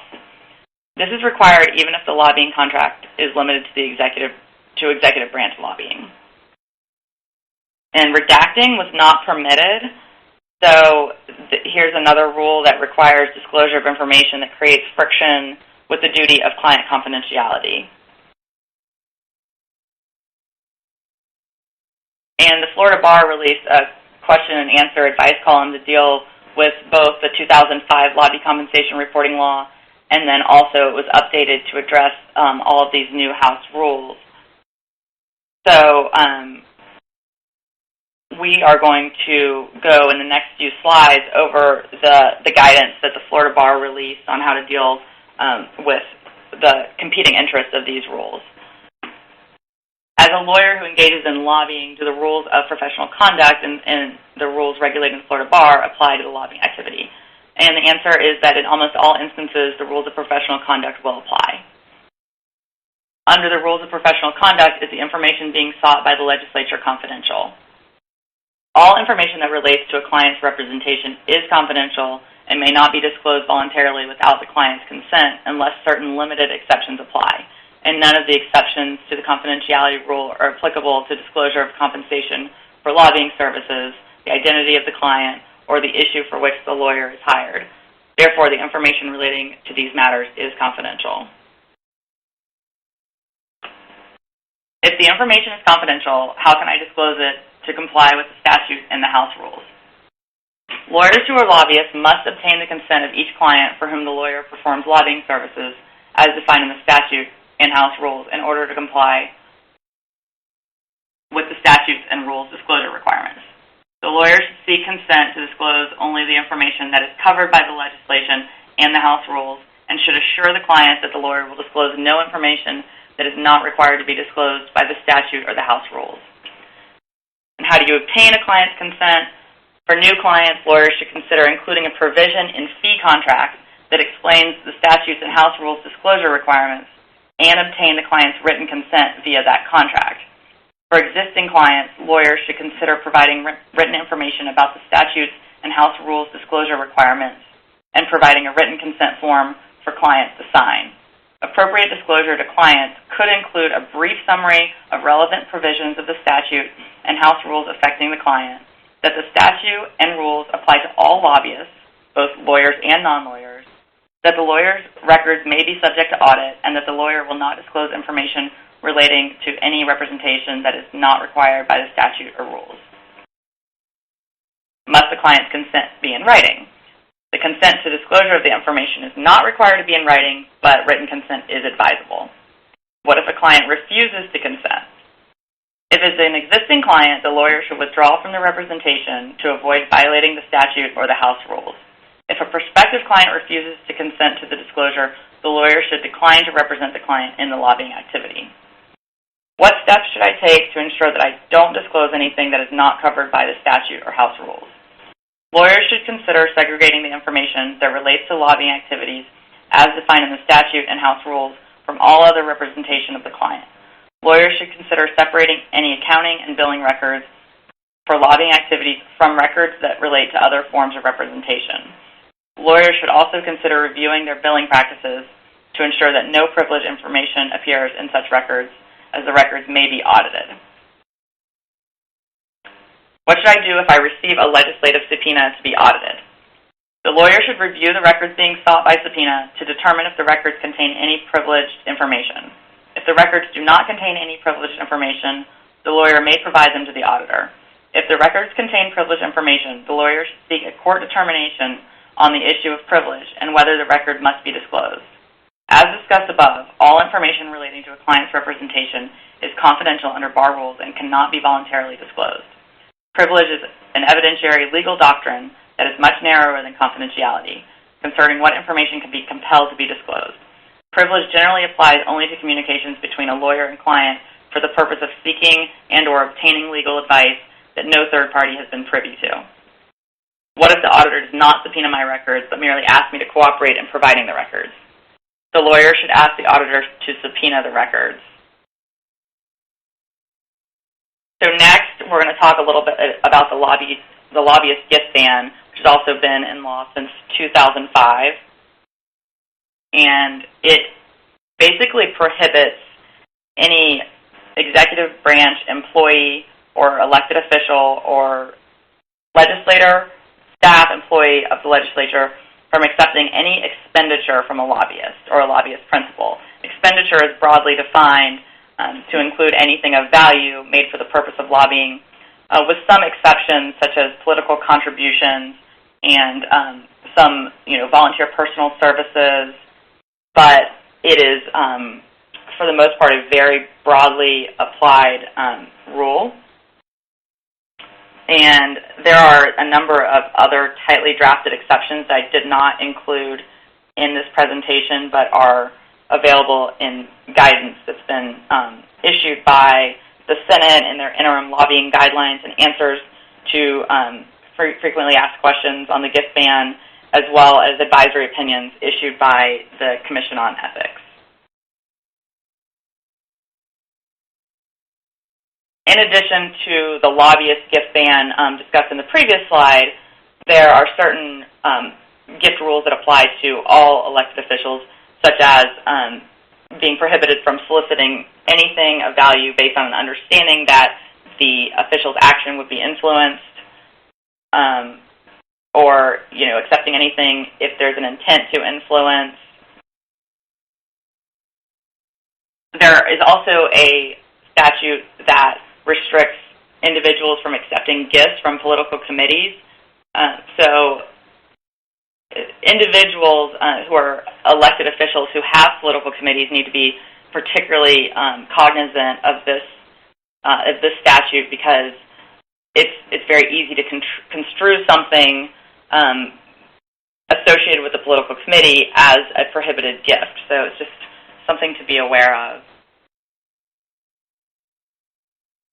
There are additional gift restrictions regarding gifts over $100 for those that aren't subject to the stricter gift ban discussed previously, which has no limit, no floor, I should say. And there's also reporting for certain government officials that receive permitted gifts between the $25 and $100 level. Then there is also one additional new House rule that has something to do with the gift ban. It prohibits House members from flying on private planes owned by lobbyists or principals of lobbyists, even if the House member pays the commercial rate for the flight. And I just wanted to bring your attention to some additional Florida House rules and Senate rules in the next slide that are applicable to lobbyists. I would generally refer to these as rules regarding professionalism. So you can take a look at those, and I would say there's probably a lot of people who don't even know these rules are tucked into the House and Senate rules. So it's just a good refresher. The Senate, as you can see, has similar rules about falsifying information and general professionalism requirements.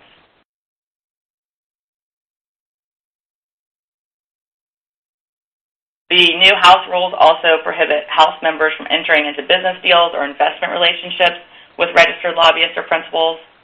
And just so you know, those relationships, if they are permitted, do have to be disclosed on forms when you register as a lobbyist, if you have any relationship with an elected official. And Nikki mentioned earlier that the House rules also restrict the ability to lobby or communicate via text message to House members when they're on the floor or in committee. And both the House and Senate rules also provide for a complaint process for lobbyist conduct, as well as penalties for violations of lobbyist rules and ethics. And lobbyists are prohibited from lobbying on a contingency fee basis. There are exceptions for claims bills, and people engaged in sales to the state, but otherwise it is a straight prohibition. There is also a revolving door ban, which, as currently written, is a 2-year prohibition, but the Florida House rules the new rules prohibit individuals from lobbying in the House if they served in the legislature in the prior 6 years, and which applies to members who serve in the 16 to 18 legislature or thereafter. But as you can see, for anyone else, it's a 2-year revolving door ban for future employment. But the House did pass legislation this past session, which the Senate did not consider, that would make changes to this ban. It would impose a 6-year lobbying ban on lawmakers and statewide elected officials and appointed state officials. And it would also prohibit legislators and statewide elected officials from lobbying any executive branch agency for 6 years after leaving office. And I don't really cover much about campaign finance in this presentation, but it is commonly associated with interaction with government officials. So I wanted to touch on some common pitfalls, which is, excessive contributions. It's important to know those statutory limits on the amounts that they can accept. In-kind contributions and reporting those correctly and making sure that an in-kind contribution doesn't cause you to exceed the contribution limit. Giving in the name of another, which is prohibited. Earmarking contributions, giving a contribution to a party and earmarking it for a certain individual lawmaker or candidate is prohibited. Contributions after the deadline, which is 5 days prior to an election. You need to know the primary deadline and the general deadline. So in any upcoming election, you just go on the Division of Elections website and look that up. Contributions in government-owned buildings are prohibited. Contributions during legislative session are prohibited. And failing to file reports with the Division of Elections is also prohibited, of course. So I know I went through that very quickly. If anybody has any questions, my contact information is here, but I also want to give Patrick a chance to cover the local side of things as well. Thank you, Andrea. Thank you, and Andrea. now I will turn over to Patrick. Go for it. Thank you, Nikki, and thank you, Andrea. I think Andrea did an outstanding job going through the legislative rules on lobbying, and the focus of my brief, I think, will be more towards the local government, on the county attorney, cities, and other kind of local government type entities that might be districts, special districts, that kind of thing. In line with Andrea's earlier comments about the Florida bar rules, one I did want to point out in particular,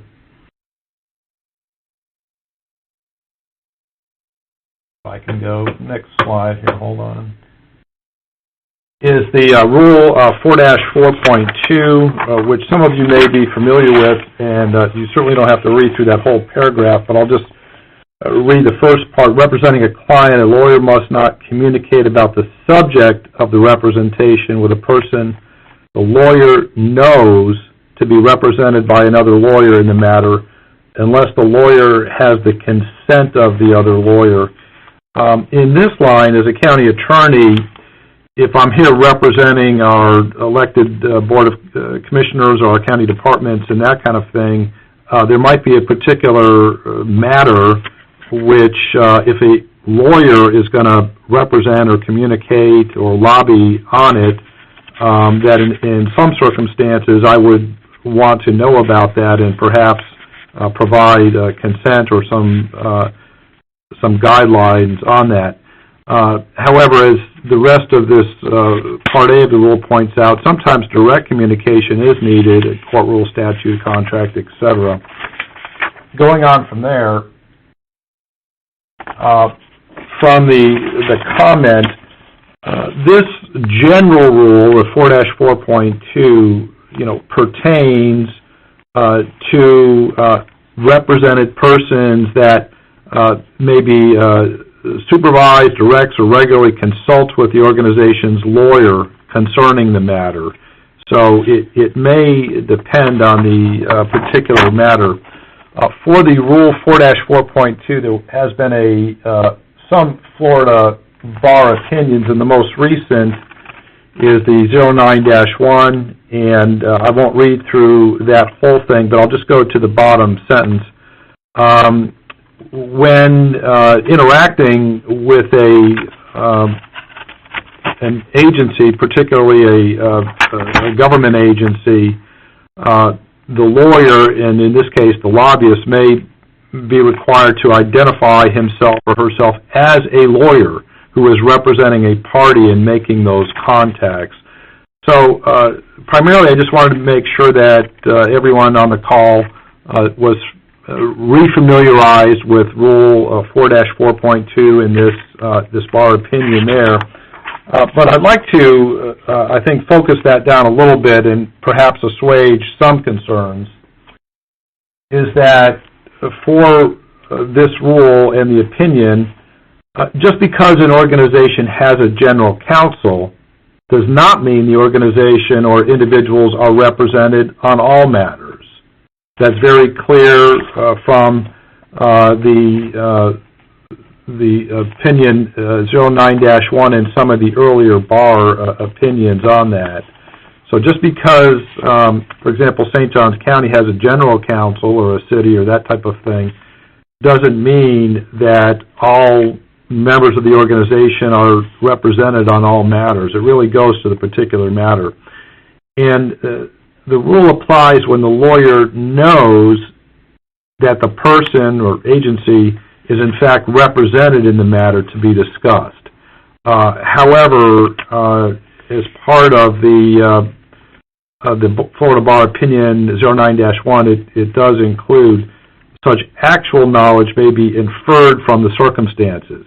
For example, last month or last year, if you were in contact on the very same type of issue and they were represented, you might infer that they would be on this future one. Further, sort of limiting the effect of that rule, there was a 2013 Florida Bar matter, Florida Bar v. Tobin, and it focused on some particular comment language that is in the rule, and I'll just read it there. A lawyer having independent justification for communicating with the other party is permitted to do so. Permitted communications include, for example, the right of a party to a controversy with a government agency to speak with the government officials about the matter. Now, exactly what party is there? Does that mean the lawyer as a party, or does that mean a lawyer for the party? There's probably still some more clarification, but I wanted you all to be aware of that opinion. Just in terms of custom and practice, and again, I think Andrea set out very well on the legislative side, kind of the registration requirements and complying. For local governments, many counties and cities have their own lobbyist ordinance or regulations, but many do not. In fact, in St. Johns County where I work, we do not have a so-called lobbyist ordinance, but we do have some circumstances where, for example, in our procurement code, our purchasing code, we have a rule that if we've done a public bid for something, for services or a product or something like that, once that bid is out, there cannot be lobbying, and that would be by attorneys or non-attorneys while the matter is out for bid. So you might just want to double check if you're interacting with local governments, counties, cities, or special districts about what rules they may have for that. If the organization has no lobbyist regulation, you should still identify as a lawyer and determine if a matter is a represented matter. And it never hurts to, kind of reach out to the general counsel if you know that they have one, just so there's no misunderstanding. Next, I would like to talk about the fairly new Florida Bar Committee, which is the Governmental and Public Policy Advocacy Committee, and you can see some of the mission there. And I would note that this committee is very well led at the moment by none other than Andrea, your previous presenter in this session, and Miss Nikki, one of our hosts. And you can see here, I think because of the various legal issues pertaining to public policy advocacy, this is a very good place to go look at resources and information. Andrea had put out some very detailed information, and these types of things are available on this website.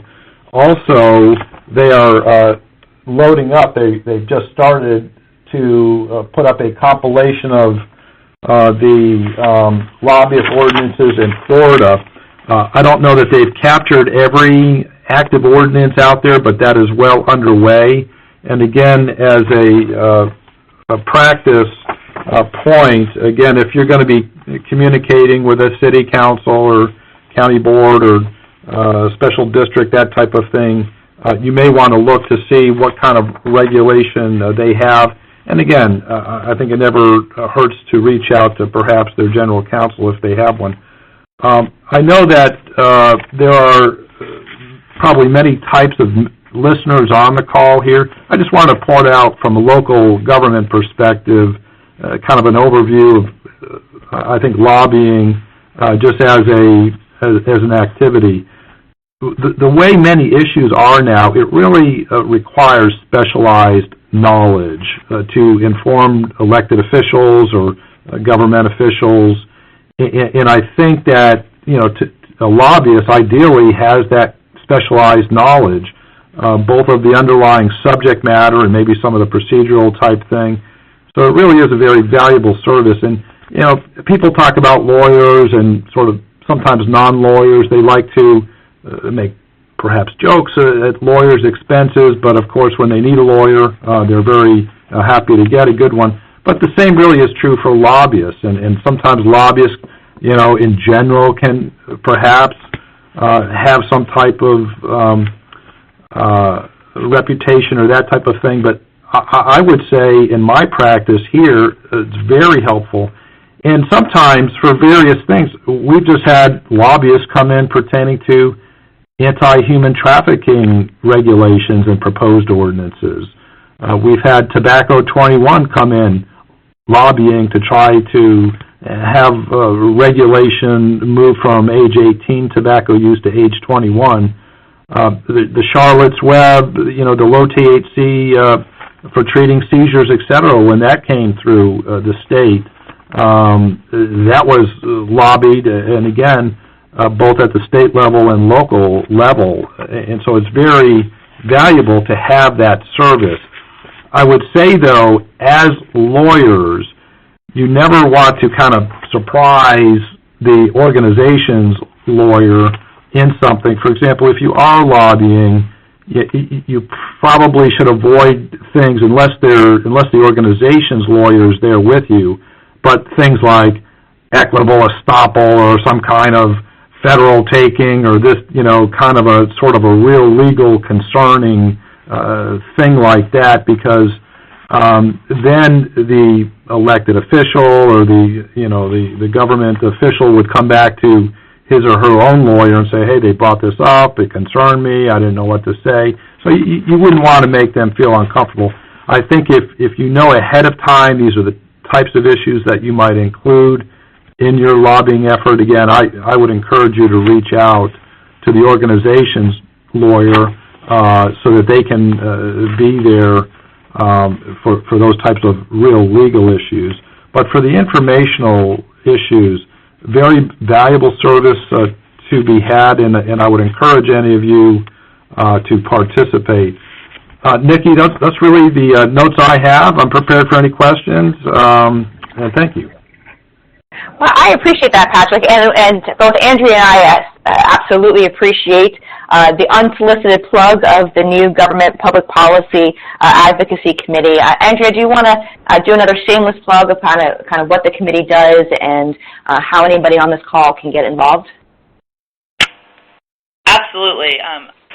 So I think Patrick, covered our mission, but for those members of the Florida Bar who are engaged in any sort of government advocacy at the federal, state, or local level, we would love to have you as a member of the committee. It's just a place for us to share resources, ideas, and work together on issues that might affect us differently than other members of the bar. So my email address is in my presentation.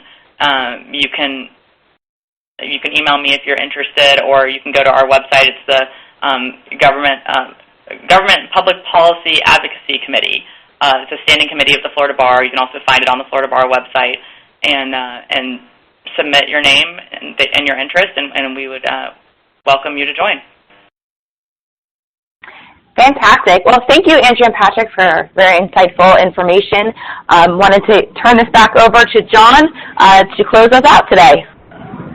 Thanks, Nikki and Andrea and Patrick, and thanks to all of our other presenters, Governors Ben Gibson and Nikki, Andrea, Patrick, Amy Diaz-Lyon, CRC members Chris Smith and Hank Cox, legislators Gary Farmer, Greg Stubbe, Jason Brodeur, Ben Diamond, Pepe Diaz, and Jared Moskowitz. It was just a great day.